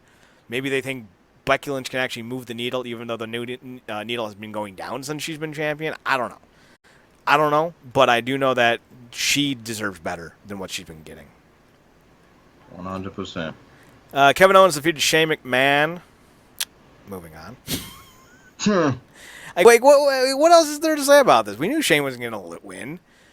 When we talk about wrestling, we talk about booking a match to always eliminate the idea of certainty. There were times, Marcus, where I thought, hey, maybe maybe Yoshihashi can make Suzuki tap out in that butterfly lock. I was wrong. But you have 4 or 5 straight nights where Yoshihashi makes someone tap out with the butterfly lock. You start to think maybe he can make Suzuki tap out. Then Suzuki goes God mode on him. You're like, never mind. I was wrong. I'm so sorry. But you had that moment where you're like, not sure. It was a moment, a heartbeat at best, but you had it. When you put a stipulation on that had Kevin Owens lost, he would quit the WWE. Well, takes all takes all of it out of it, because now I'm not worried about him losing, because we know the WWE's not going to fire Kevin Owens, and we don't even know what brand he's on anymore. So you can't say, well, he's going to leave the SmackDown brand, because he's been on Raw for the entire 12 weeks anyway. So what the fuck does that matter? Right. So you completely killed the drama of the match by having the stipulation added to it. That's like saying, if Kevin Owens loses, he's going to kill himself on live TV. No, we know he's not going to lose then. And with historical context, we know even if he lost the match, you'd find some way to bring him back anyway. Exactly. So it's a redundant idea. You can't even do suspensions right. Like, Jesus Christ. This is, I've said it before and I'll say it again. Vince McMahon hates pro wrestling. He's always wanted to be a movie maker, but he knows that pro wrestling is where he's making his money. Funny thing is, you bring up Vince, because somebody said it, and I 100% agree with it. Like, this is like a Dollar Tree version of Stone Cold Vince. Yep. It's not even a Dollar Tree version. Like, this is those free condoms they give away on college campuses version. Like, here, don't get AIDS. No, it's not a name brand. It just got a C on it. It's got a C on it with a fucking pin in the middle of it because it was hanging on a wall. Here you go. Did it puncture the condom itself? I don't know. Maybe. Charlotte Flair defeated Trish by submission. Everything I heard about this match was it was too long, which, seeing 16 minutes and 40 seconds, I agree with. Trish was retiring, which was something she should never have said before the match, because then we knew who was winning. Because here's the thing that I'll say about Trish. I don't think she's the greatest of all time at all. But she is classy. And she is one of those gals who will go out on her back to put somebody else over on the way out. At least this time she did. The first time she didn't. She won the last time. Yeah.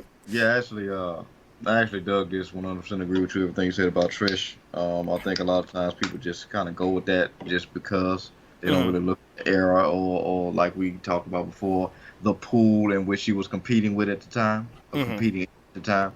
But She had like you some said, hitters back in that pool, though. yeah, she did have some hitters, but you compare the pools now, it's like, and even going because they do Trish and then they do Lita, and then it's like, can we really analyze Lita fully? And then sometimes you just kind of be like, forego and let people have their uh their visions of perfection or whatever. But yeah, she really we got to see her really come into her own. She wasn't just a girl with the big breasts analyzing tables for the Dudleys. Although Hmm. all those segments are very much treasured still today by yours truly and others. Um, I like this match because it was far better than it had any right to be. Trish looked great. I thought she performed well, specifically for somebody who hadn't done it in God knows how long. We talk about this all the time. There's a difference between being in shape, which she stays in because obviously the yoga, Yeah, but she's there's a a difference between yogi. She's not even just. It's not even just yoga. She's a literal yogi, which is someone who practices and teaches yoga. yeah, yeah. But as we talk about all the time, there's a difference between being in shape and being in ring shape. Right. Thought she performed well, and as much flack as Charlotte gets and deserves, she does not have any bones about selling and being able to give her opponents leeway to do their stuff, and I thought they performed well. Like I said, this match was far better than it had any right to be. Trish looked really good, and like you said, she has no problem going out on her back, for the right thing. Of course, that's kind of what we thought anyway. Because one, again, somebody else from Canada, so she was gonna take a L from that. Worse from Trish's point of view, because I'm pretty sure Natty is not from Toronto. Trish is.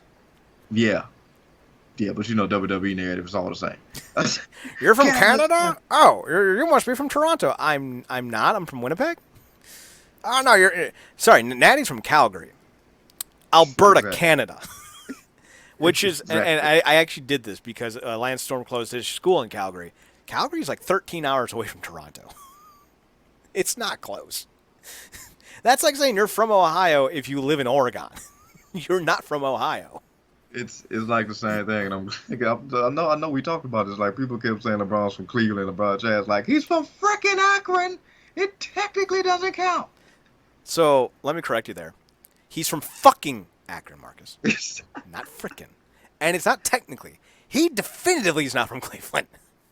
It's an hour drive. Like you're from Baton Rouge, right? Yeah, Would you get miffed if somebody kept saying you're from New Orleans, which is like what, an hour and a half drive for you? yeah, What if people just said you're from New Orleans? You're not. You're from Baton Rouge. okay. Like y'all need to get specific, cause God damn it, man. Yeah, Words yeah. have meaning. They really do. But yeah, but shout out to Trish. She said she's retired. So was Undertaker. Well, not Undertaker. God no, we're waiting for that day. But so Shawn was Shawn Michaels. and everybody else. But it does have a bit seem like she's serious about it. But again, this is wrestling. You never say that. Well, The Jeremy Lin syndrome kicks in. Jeremy Lin. Jerry Lynn. Oh, Jerry Lynn. Okay. Jeremy Lin. No. Well, it's more the Terry Funk syndrome, but I get what you're saying. So I saw a lot of people criticizing Trish on this, and let me ask you this: did Trish look slower than usual? Yeah. But Yeah. I think that was indicative of like I said, the ring thing, and she's not a spring chicken. She is still pretty young, but here's the thing: we don't have a barometer for older female wrestlers, really. Yeah. Like she's only 42 for she's the same age as AJ Styles. But we've all often said women don't have the same physical prowess as male athletes, and we may never really know the idea or the lengths to which a female body can go in the world of pro wrestling, because most times women leave before they're 35. So like the idea that we'll ever see a woman go into her mid to late 40s in today's style, because you could be like, well, the Fabulous Moolah did it. Well, the Fabulous Moolah never left 4 feet from the center of the ring. Like, she didn't bounce off rope, she didn't do suicide dive, she didn't take any bumps off the apron. Like, completely different mindset. And Yeah. her wrestling was just clotheslines and wrist locks. So like, calm down there. But in the modern era, we've never seen a woman go into her 40s and 50s in wrestling, but we've seen plenty of men do it. So who knows what the female body can do at 40 in the wrestling ring? Will they decline faster than men? That's something that we need to look at and see historically, with a bunch of data, if that's true. Because we've often said and pointed out that men don't reach their wrestling peak in terms of storytelling until their late 30s. Stone Cold didn't win his first title until 36. Brett was, 38?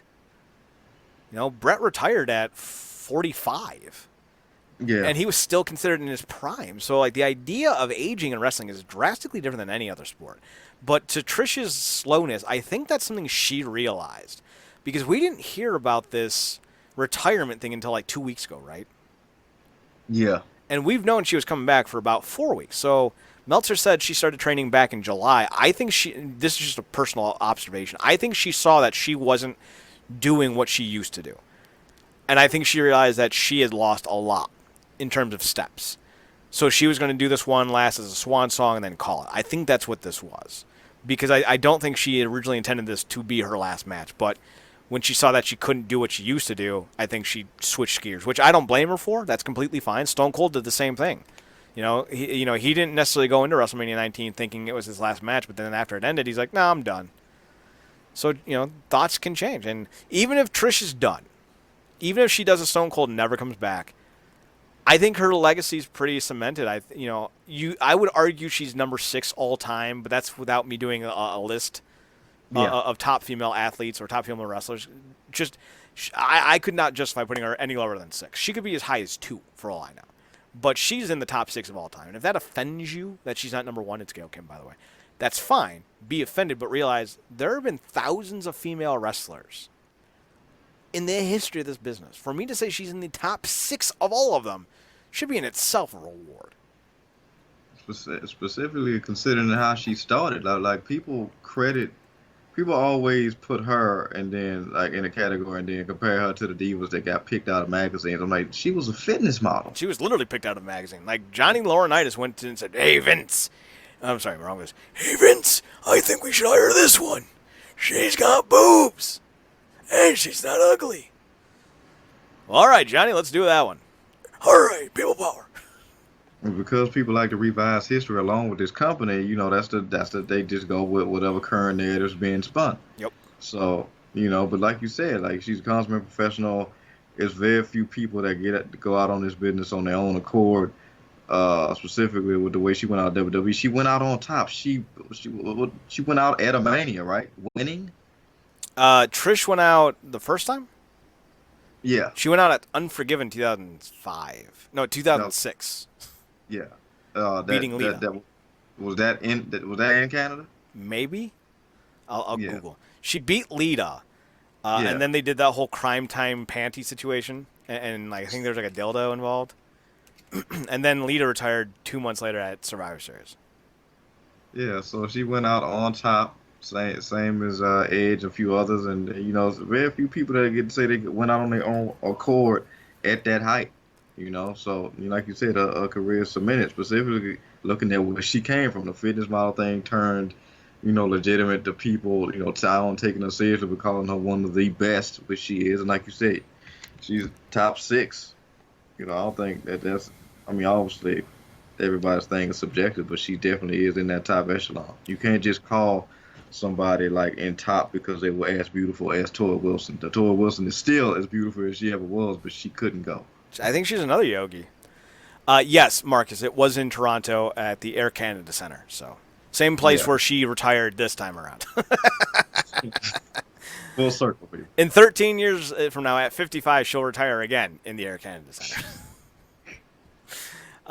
So we move on to Kofi Randy Orton. This match pissed everyone off because it ended in a double countout. It's a feud no one wanted in the first place. It's a feud no one wanted to see past SummerSlam.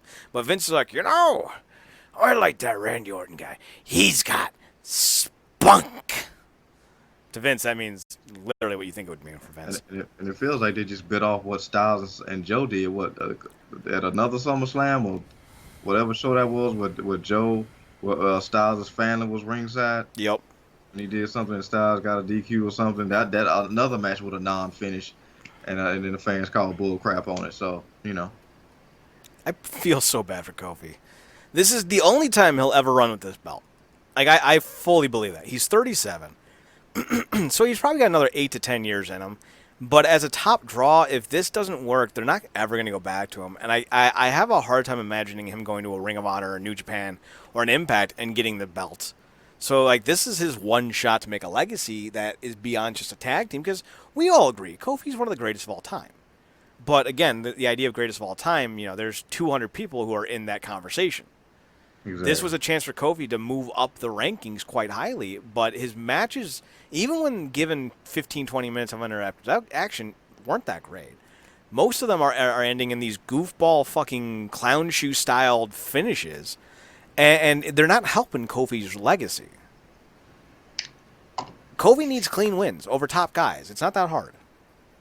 Yeah, it's fun. I mean, he's had, ironically enough, he's had clean wins. It just felt like wins that didn't matter. Exactly. Because against guys like Joe and Ziggler and Zayn and Owens, and while these are credible guys, they weren't credible as much as they could have been at the time in which Kofi faced them. Exactly. They didn't feel legitimate threats. Samoa Joe is one of the most aggressive losers on the show. Yeah, Joe's an easy out. And that's the sad thing. You can't put guys who have been losing all the time in these matches and expect fans to care. Like, we are aware of how this works. Like, we are not going to buy that Samoa Joe is going to beat Kofi Kingston just because he once had a great match with Kenta Kobashi. You need to show us that he's a threat by booking him strong. Because in our minds, if they're not booked strong, they're not going to win. Why should they? And Kofi's not being booked strong, and it's hurting his appeal. There's a lot of fans, a lot of black fans, who you would think would be ride or die with Kofi to the end, who are like, we can move on from Kofi now. And, like, that's a sign that you fucked up. And today where culture seems to be the number one driving force for anything successful, the attachment of one's culture to something else, to fuck up this hard in an era where black fans are supporting black entertainment more than ever, and to have black fans say they don't want to care anymore about Kofi because you fucked up the run so bad, you've done something that not even Disney could do, man. Like, this is bad. Like, I'm sitting here like, I thought Captain Marvel flopping was a bad thing. I thought critics criticizing that movie, all female power, I thought that was the worst thing I'd see all year. But yeah, here you go. The first black champion. And he's getting raw dogged like this. Toru Yano beat Jon Moxley by taping his ankle to Shota Umino's ankle. Just wrapping that shit up. That was a more impressive win. It lasted all of 3 minutes, and he got counted out. Moxley got counted out 20 style. And that 20 count-out win for Yano meant more in that company than anything Kofi's done the last 3 months. That is the sign of the WWE times. That is why people are not defending it. That's why people are not giving it the benefit of the doubt. That's why we're not excited about anything they do, because we know eventually it'll come to this. Speaking of stupid shit I don't understand. So first and foremost, let me just say this. The Fiend has some promise. That Bray Wyatt thing, the head lantern, I never want to see again. Because it's fucking disturbing. Which is a good thing. It did its job. I'm sitting here thinking, what will the children think? I'm like, oh, that's good. That's what I'm supposed to think. Yeah, got me. The coming out in the jacket and the mask, great. Losing the jacket, dumb. The pants are terrible. The pants need to... I don't see someone with checkered patterned or striped patterned pants and think, oh, I'm so scared. I think I can kick you in the dick and you'd probably not even feel it, right? The other thing that I had a problem with, the music is whatever. Everyone's like, oh, it's so good. I'm like, it's his old theme, just in a different register. Like, it's a different cadence. Like, the last song sucked. You think I'm going to care about this one? Fuck off. But the part that I thought, Marcus, was just so stupid, it ruined the whole thing for me. And I know you're not going to agree because you're a big. You thought the Fiend worked, so I'm fine with that. But for me specifically, when I saw this, I was like, oh yeah, this is dumb. This is done. Bray Wyatt apparently broke Finn Balor's neck. Like, was I the only one that noticed that he snapped his neck and killed him? Oh yeah, that. The closest thing I could put that to, and it's really not the same thing because it's a literal maneuver. Like, it's compared to what I'm about to compare to, it's really like almost a chiropractor move. You know, the thing where they take the legs and do the twist. Mm-hmm. Well, there actually is a neck snap in the chiropractor industry, but it's more of a quick snap to one side. Yeah. But what and it's done with your, if you can just imagine this, with the chiropractor's hand kind of on your lower jaw with your fingers pointed out, and you twist with it. This is he did the whole hand on the jaw, hand on the back of the head, and he twisted it, and I'm like, This was murder imagery. right? Like, is that his new finisher? Is Finn Balor's neck broken? Is he dead? You know that Bray thought of that, and he's like, it's gonna be so good. I'm gonna pretend to break his neck, and then I'm gonna go sleep with someone else who's not my girlfriend and have another child out of wedlock. Because Bray Wyatt left his wife and children for someone else's girlfriend. Never let that die. You think I like calling Seth Rollins a Nazi fucker? Oh, Bray Wyatt. Welcome back to TV, you fuck. You child-leaving, wife-leaving bastard. Fuck you. And this is behavior that'll never ever end. I love you, you love me, I'm gonna cheat on my family. Fuck you, Bray Wyatt. Fuck you, Fiend. Although I do like the look. I just don't like the man. The man, I think the wrestler sucks. I think he's a terrible wrestler. He's never had a good match. He's had a few fine matches, and that 6-man. I feel like we still live on that 6-man Shield match from like 2014 far more than we should. Hey, remember that one time Bray had a great match? You mean that Shield match? Oh, well, we're all talking about the same one. We're not talking about Taker. We're not talking about Daniel Bryan. We're not talking about Orton. I was thinking about like his Mania match is in the Benoit category of not to be mentioned, but for vastly different reasons. Like, if we take away the aftermath of Benoit's wrestling career and we talk about that one night, if we just not talk about that one night, here's what we say about Benoit's WrestleMania matches. They're all fantastic. They are. He was in the first Money in the Bank. He had a great match with MVP at 23. I think he was hurt for 22. Or he was taking time off for 22. I forget what it was. Oh, no, he had a match with... who did he face at 22? He faced somebody... Wait a minute. That was Orton, right? No, he lost to JBL at 22. Okay. I think he lost to JBL. That great that classic triple threat with Michaels and H. At 20. At 19, he tagged with Rhino in a triple threat. At 18, was that Kurt? Yeah, that was Kurt. 17, what was he doing at 17? I think it was an Intercontinental match against Jericho, maybe? And then at 16, he had that triple threat with Kurt Angle and Chris Jericho. He's always had big matches at WrestleMania, but you look at Bray Wyatt's, how many good WrestleMania matches has he ever had? Be honest with me. One? Maybe? Against Cena? And I'm being generous by saying that? He probably should have won that. Oh, he definitely should have won that, seeing how his life turned out afterwards. He might have had more money to give to his wife after he left her and abandoned her with 2 children. I don't know how many kids he had. Yeah, I'm not gonna let that go ever. Like, just like don't even tune in if you have an issue with that. Benoit did not wrestle at 18 that I can see. I thought he did. Yeah, but like I said, we'll see. Obviously, this is a thing we know with the WWE. When they get something that's working, they either overexpose it or take it to a place it never had in the place going in the first place. So we'll see how long it takes them to do it to him. Do you have hope that this Bray Wyatt will have, more legs to him? Just some early tinglings of optimism. Of optimism, just because of everything I've seen. Like I said, with the entrance and the look and everything, and I thought the head was that whole head thing was great. I like the callback to his old character and kind of diminishing the things about it that didn't work, which was most of it. But also the fact that they've kept him off TV. Yeah. And it's sad that fans don't understand it, but again, like I said, that's the conditioning. So, if they keep that up, if they can do that on a consistent basis and just have this guy rack up wins. I mean, obviously a win against Balor now means nothing. But, having him actually do the opposite of what his Bray Wyatt persona did was pick fights and actually being able to finish them. beat his opponents, I think that'll go a long way in actually getting this guy some serious credibility. I think you touched on it. The idea of him not being on TV has done more to help him than anything. Yeah. I think, you could have had him come back as Sister Abigail or, the Fiendish Abigail or the Friend. And he would have had the same kind of general reaction because it's been, 7 months since we've seen him? Something crazy like that? It's been a while since he's actually been on TV in front of a live audience.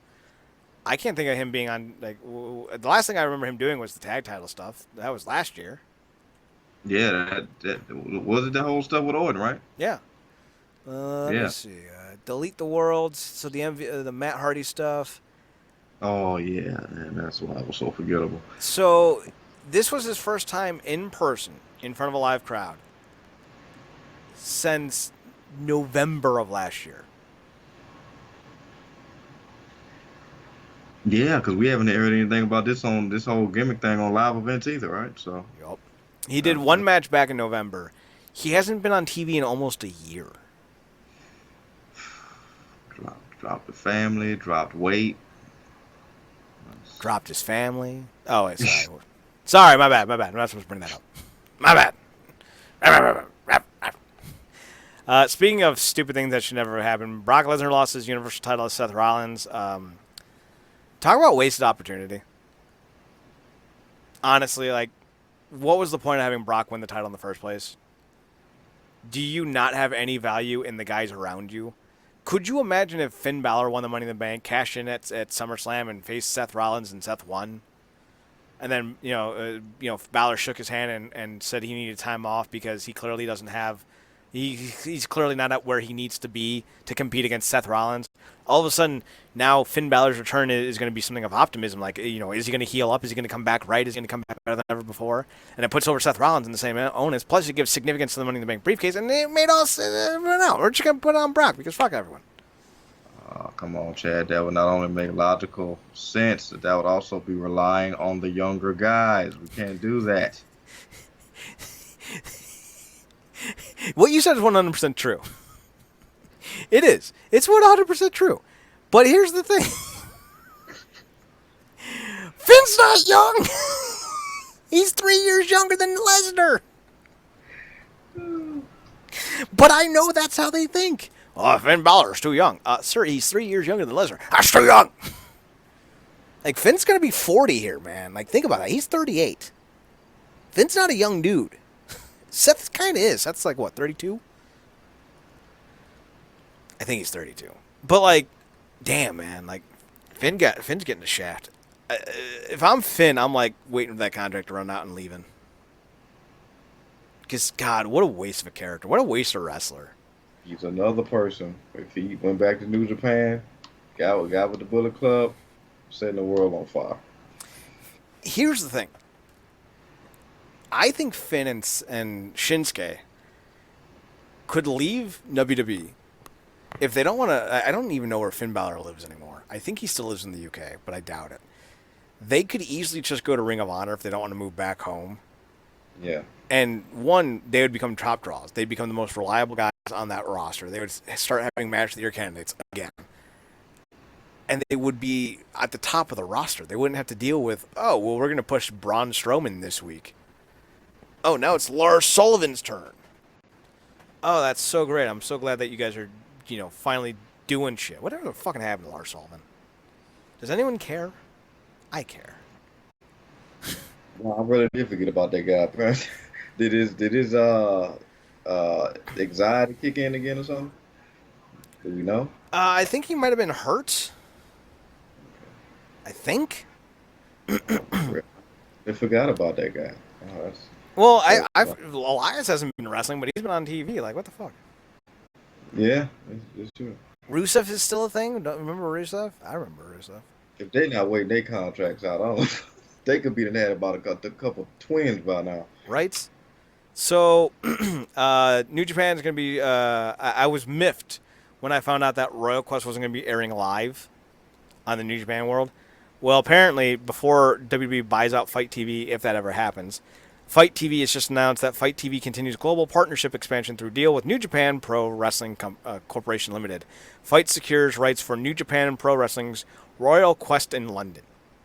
So that event will be broadcasted live, which is a good thing because I will be watching the fuck out of it. It's going to be on August 31st.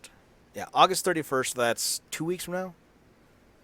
And it will come on, we'll be live from the Copper Box in London at 9:30 a.m. Eastern Time, 12:30 p.m. UK time, and 5:30 p.m. Wait, no, this is wrong. 5:30 p.m. UK time, 12:30 p.m. Eastern Time, 9:30 a.m. Pacific Time. So, Marcus, we're going to be waking up at 11:30 and 12:30 respectively to watch this show.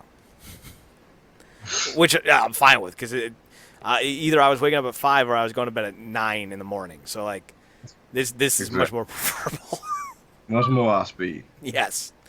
Are you excited about this? Because this is going to have Okada and Suzuki in the main event.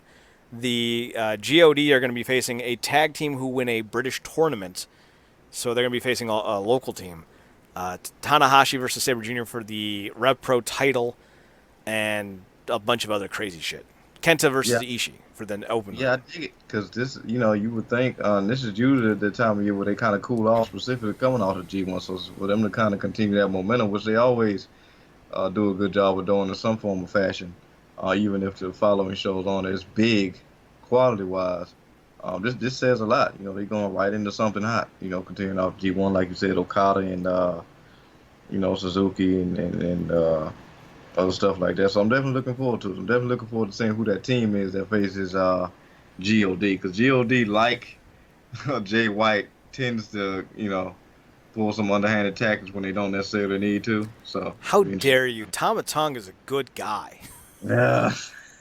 Chad's favorite Tama Tonga when he was legitimately trying to be good. No, I'm trying to be good. I'm trying to be good. And then they whip him into an opponent. Tama, he made me a fan in that gimmick, so, I'm still a fan of Tama now, even though he's not doing the gimmick anymore. But it made me a fan, so I will always reference his most enjoyable moments now. So, hopefully they announce that they'll be streaming the Super J Cup, which is in 2 weeks, the end of August, so I hope someone's airing it, because goddamn, I don't want to fucking sit here and watch fucking results and not be able to watch it in real time, because wrestling should be enjoyed in real time. The idea that this sport, this form of entertainment, could last without being live is a joke. It needs to be live. It needs to be enjoyed live. It just does. I'll take it pre-taped if I have to, but goddamn it, I want it live. By the by, Shimmer followed us. Shimmer Wrestling. They are now Nice. they are now following us on the tweeters. Because we make sense and dollars. What? All right, so anything else kind of tickle your fancy? Let me see if there's any. Oh, we got the Super J1 brackets. You want to hear them? Yeah. I also made my predictions on them, so there's that. Will Ospreay's taking on Amazing Red. Sho will take on Ishimori. L.A. Young Lion Clark Connors will take on TJP. He's the only Young Lion that I know of that qualifies as a light heavyweight. Robbie Eagles will take on El Phantasmo. On the other side of the bracket, Ryusuke Taguchi will take on Jonathan Gresham. Yo takes on Dragon Lee. The former Mystico and Sin Cara wrestler, Caristico, is taking on Ibushi. And Rocky Romero will take on Sobanero Jr.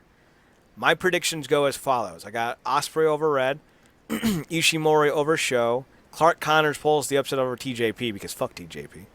El Phantasmo takes on and defeats Eagles. I got Taguchi defeating Jonathan Gresham. I also have Dragon Lee defeating Yo.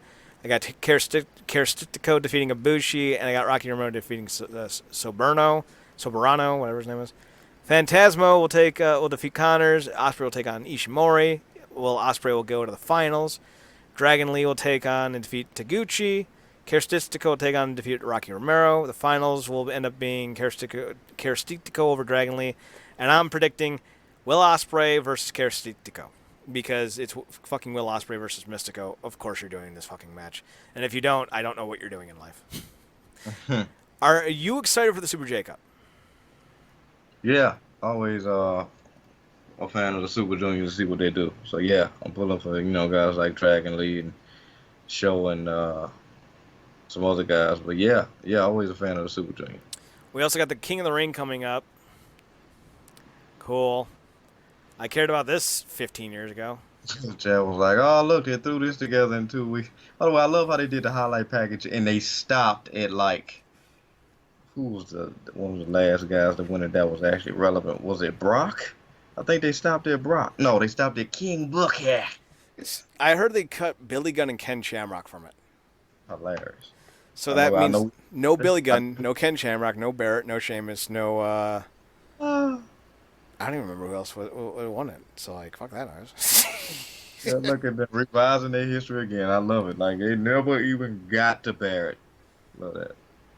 I don't know what the point of this is. Like King of the Ring would make sense if you actually built up to it like it's important. But when it's thrown on a show that is thrown together haphazardly, is anyone gonna put any stock into it? I know I didn't give a shit when Sheamus won it.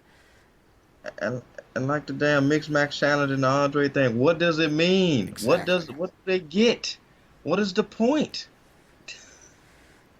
They throw title shots around like it's a chick in a whorehouse. So it's not even like a title shot means anything. So you're gonna tell me that winning this gives you a title shot and that matters? Are you kidding me? Like, are you really like that? That's what you're. No, like it's fucking stupid. Like that's why New Japan's tournaments matter so much because title shots are so rare.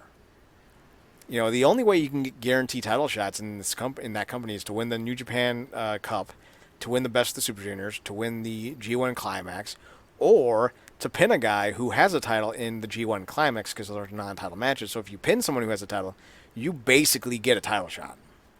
So like those are it. Outside of that, it's about earning a spot somehow, and it's very rarely done. But in WWE, like Seth defends his belt every fucking week. It's like, why do I need to work in the King of the Ring tournament when I can just wait until I'm next in line? Because he's going through everyone. Like it doesn't have any. It doesn't matter. You're right, man. Like, ugh, God. Like, and I want to like this. I want to like the King of the Ring tournament because the talent in it is actually really good, but none of them Yeah. are being booked well. Yeah, and they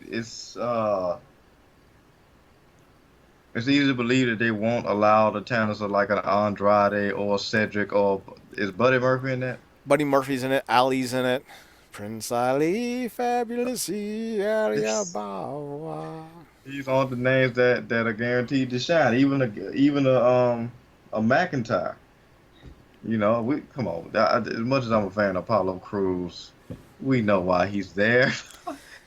Both Apollo Crews and Cedric Alexander are in there. And would you like to take a guess what their gimmick is? Let's see. I know they're both black by default, so Mm-hmm. it's smiling because Mm-hmm. neither one of them dance yet. But are they smiling with their teeth or are they just grinning?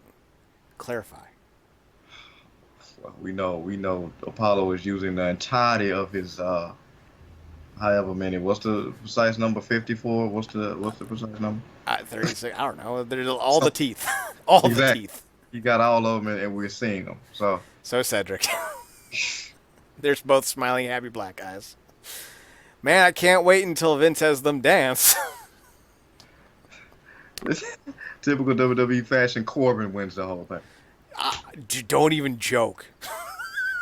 Don't even joke. Don't even joke. They probably waited to bring him back just for this. So we have three smiling black guys. I forgot about Ricochet. Oh God. That's literally their gimmicks. They come out, they smile, they point in the air, and they give a thumbs up, and then they bump. I guess we know. I guess we know which one by the company has the best smile by who gets the furthest. who does Vince have the most sexual attraction for? By who gets furthest?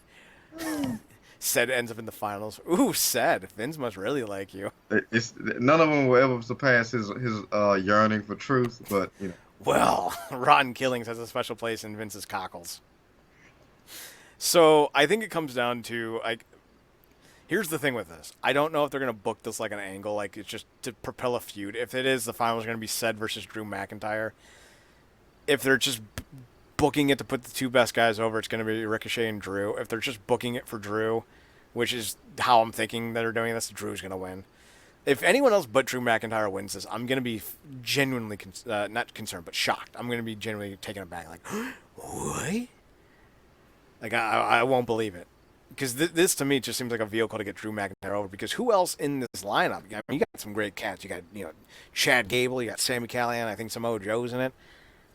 In this whole tournament, though, who's being used well coming into it? Drew, maybe, if that.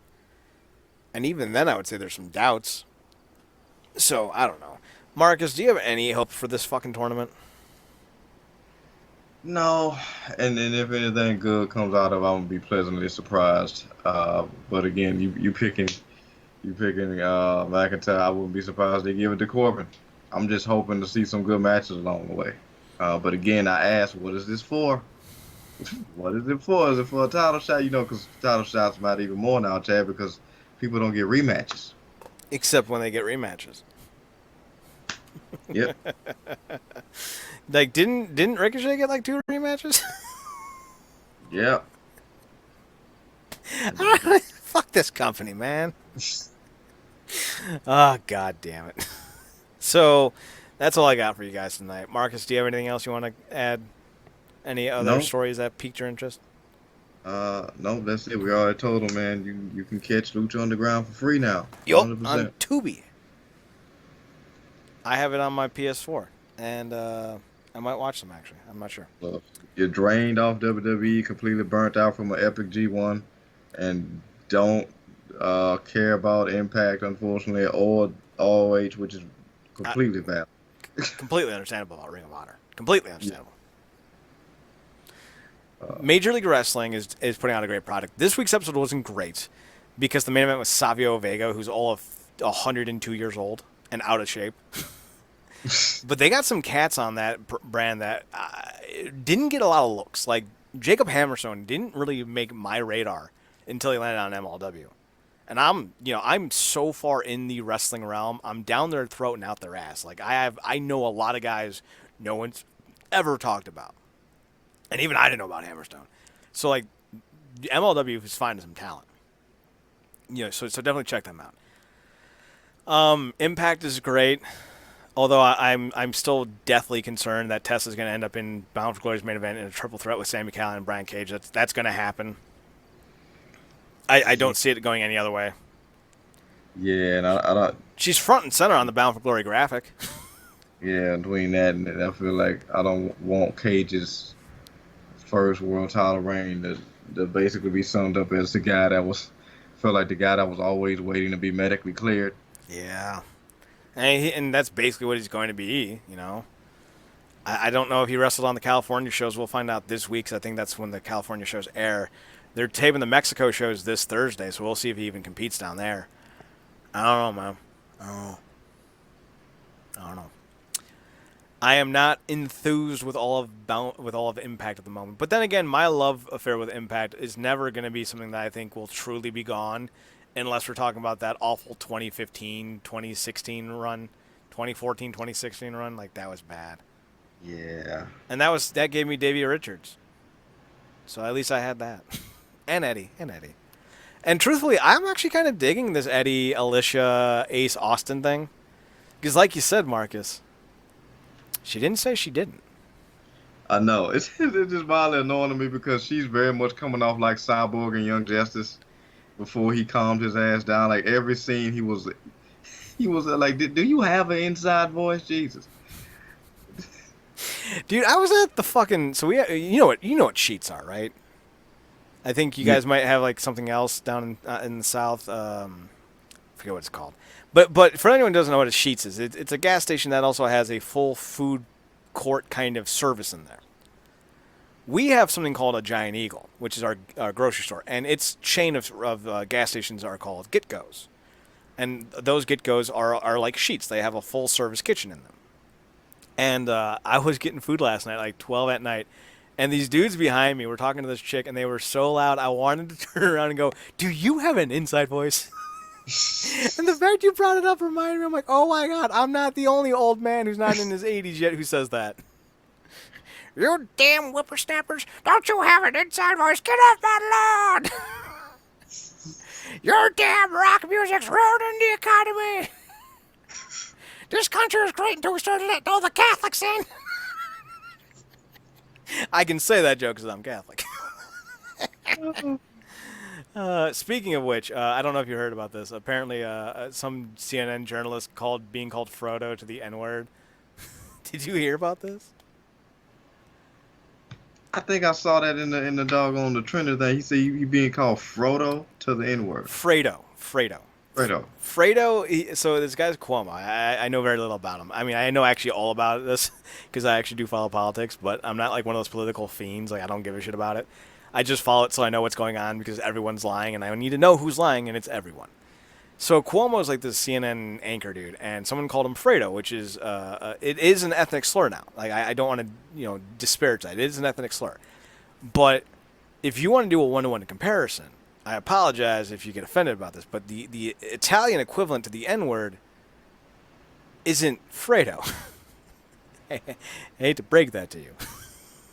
It's not. It's not.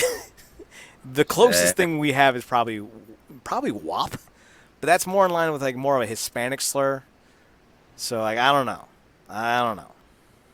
Excuse me, somebody come grab Mr. Porto and get him back on the narrative, please. He's he's driving off road right now. Well, I just want to put context to it. Like, calling an Italian Fredo is not a cool thing to do, but it's not the worst thing you can do. It's like, and I apologize to you specifically, it's like calling a black dude Uncle Tom. It's a term for a traitor. It's someone who is untrustworthy within the community. So, funnily enough, a lot of people who are probably comparing it to the N-word don't actually know any Italian slur. Right? They just go on with what they hear. Like, oh, well, obviously, well, that sounds racist. So it probably is the N-word. It's not. It's not, dude. Oh my god.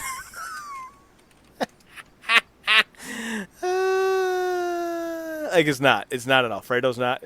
Fredo's like calling a black dude Uncle Tom. It's only offensive because of its implication of that being a traitor.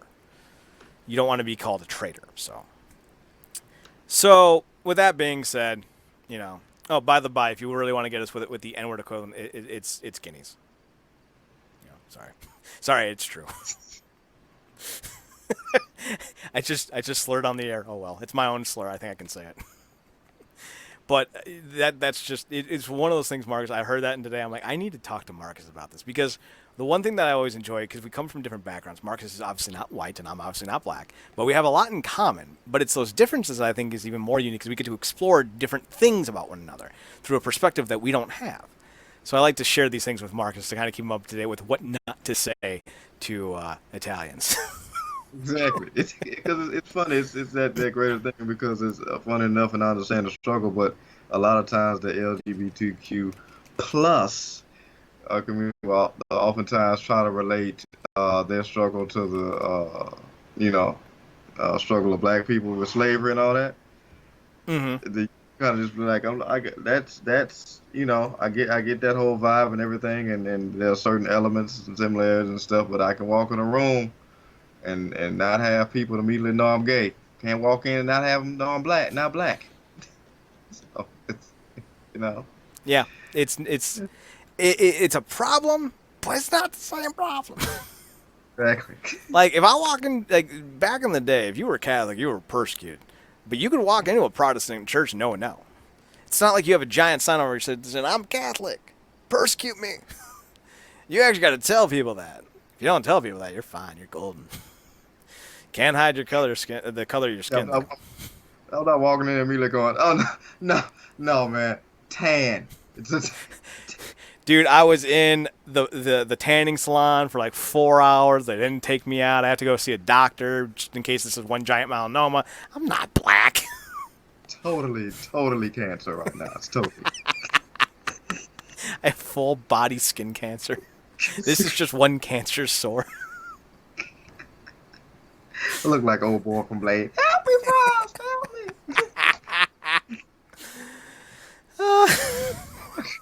We're so offensive on this show, and I do not care. Yes, donuts. Do not care. My whole thing, and you know this, everyone knows this by now. Treat everyone the way you want to be treated, or treat everyone the same. If that's an asshole, that's fine. Just don't pick and choose who gets to be treated derogatorily. Just be universal about it. If you hate everyone, hate everyone. But don't pick and choose. If you love everyone, love everyone. Don't pick and choose. I hate that shit. I think all humanity is terrible. Except for like a few people who are all very different shades and genders and whatnot. I don't really care. I don't. People suck. Except when they don't. Yeah, I'm right there with you. I think people are inherently stupid. That's I know that for a fact because half the country thinks it's being ran properly right now. So, you know. Oh, God. Oh, man. I love politics because as soon as people speak, whatever side you're on, you get to find out just who's the idiot. Because if you think one side or the other has all the answers, you're an idiot. That's why it's a bipartisan idea. We're supposed to pick and choose the best from both sides. Like, goddamn. Goddamn. People are dumb, Marcus. We need to run this world. I won't give people an option to vote. I'm King Chad from here on out. You'll be my royal advisor, Sir Marcus of the fuck-ups. As in, you tell people who fucked up. That's your royal crown. You get to tell people who fucked up. When you walk in, you declare there's somebody with a bugle. Sir Marcus here to declare who fucked up. You walk in, you point at the news anchor. You fucked up. And the news anchor goes, as they get hauled away to the fucked up jail, which is just them in a stockade. You know what, Chad? You know who runs a smooth organization? Like who, Marcus? Like dark side guy. He's got the answers. He wants to put everyone under the anti-life equation, which is basically just mind slavery. That dude's got the answers. And then if that doesn't work, we'll go with the Thanos idea. Exactly. You'll toe the line if there's only half of you left. We would be bad leaders, I admit that. Or amazing leaders. I don't know. We might be so bad or awesome. I don't know. Marcus, we're done.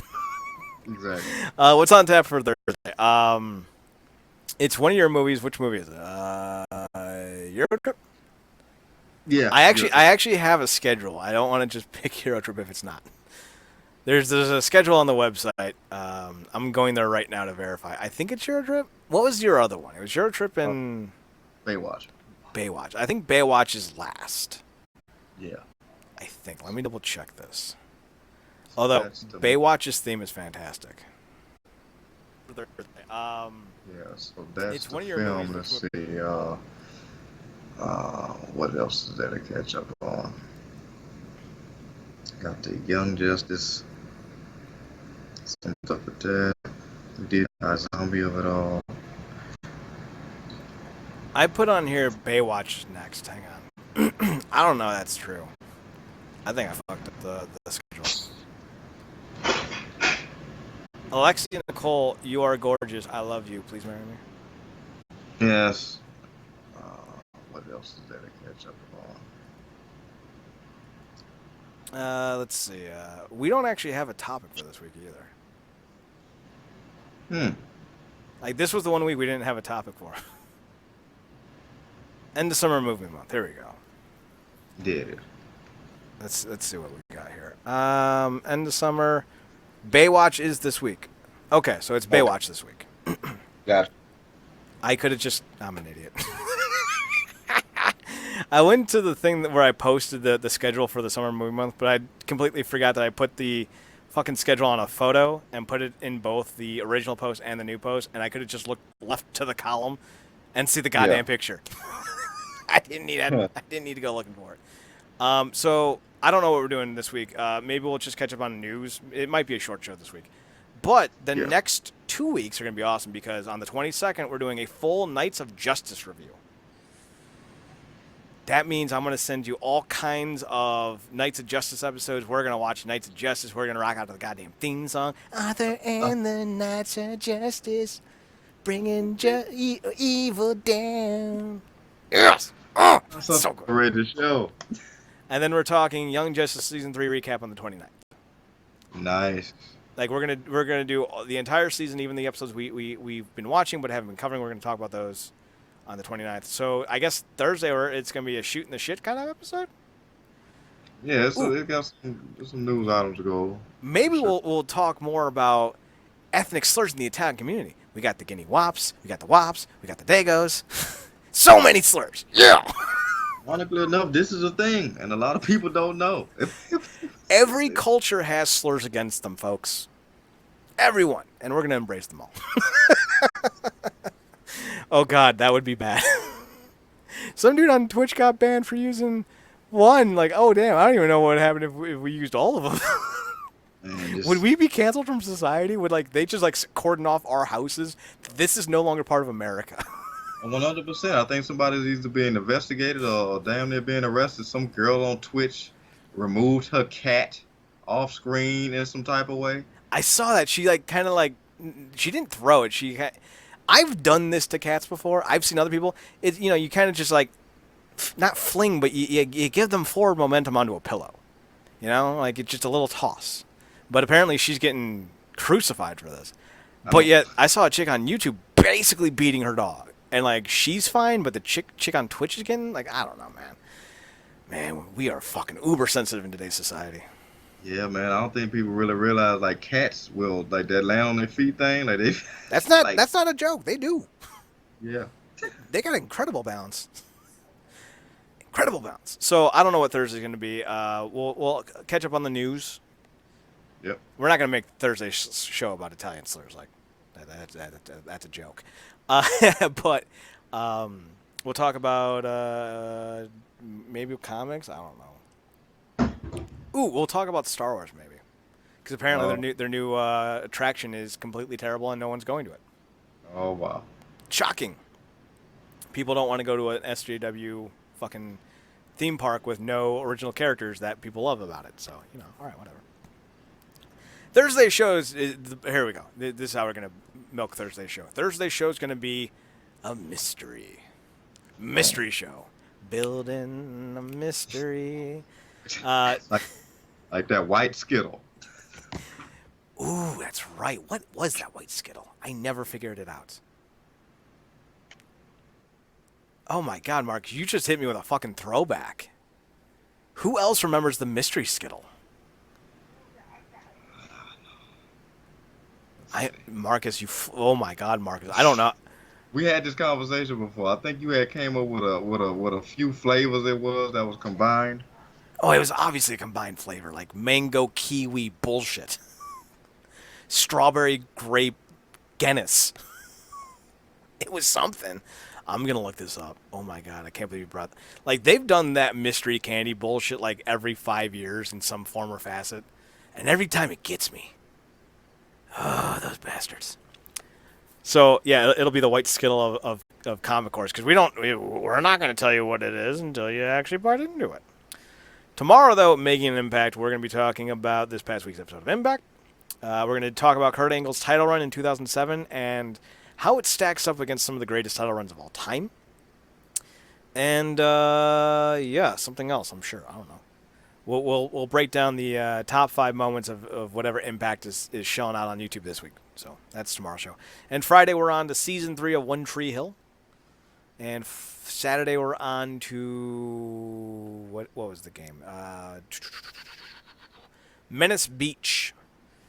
Because we're doing a summer themed across the board on this one. So Menace Beach on Saturday. So Marcus, anything else?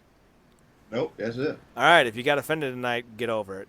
With that being said, I'm Chad Porter. You can find us on realnerdcorp.com, RealNerdCorp.com. We're on Twitter at NERDCORP, on Instagram at realnerdcorp, RealNerdCorp.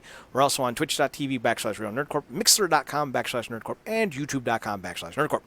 If you want to follow us and subscribe to us on our podcasts, which is what we're recording on now, obviously, we download all of them and upload them onto our podcast network, which is the realnerdcorp.podbean.com. You can download all of our podcasts there and take them on the go.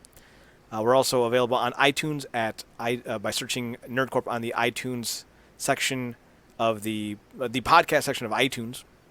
Search for us there at Nerdcorp.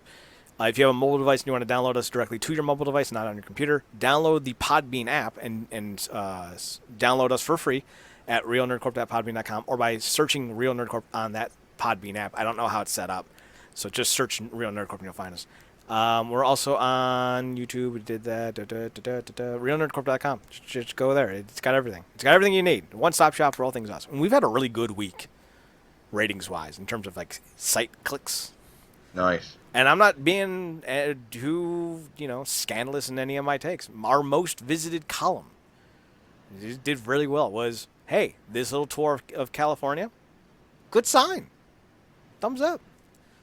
It wasn't derogatory. It wasn't baity. It was just, hey, good tour. So we're bringing you the truth, and we're fine with that. So with all that being said, though, Marcus, you got any troop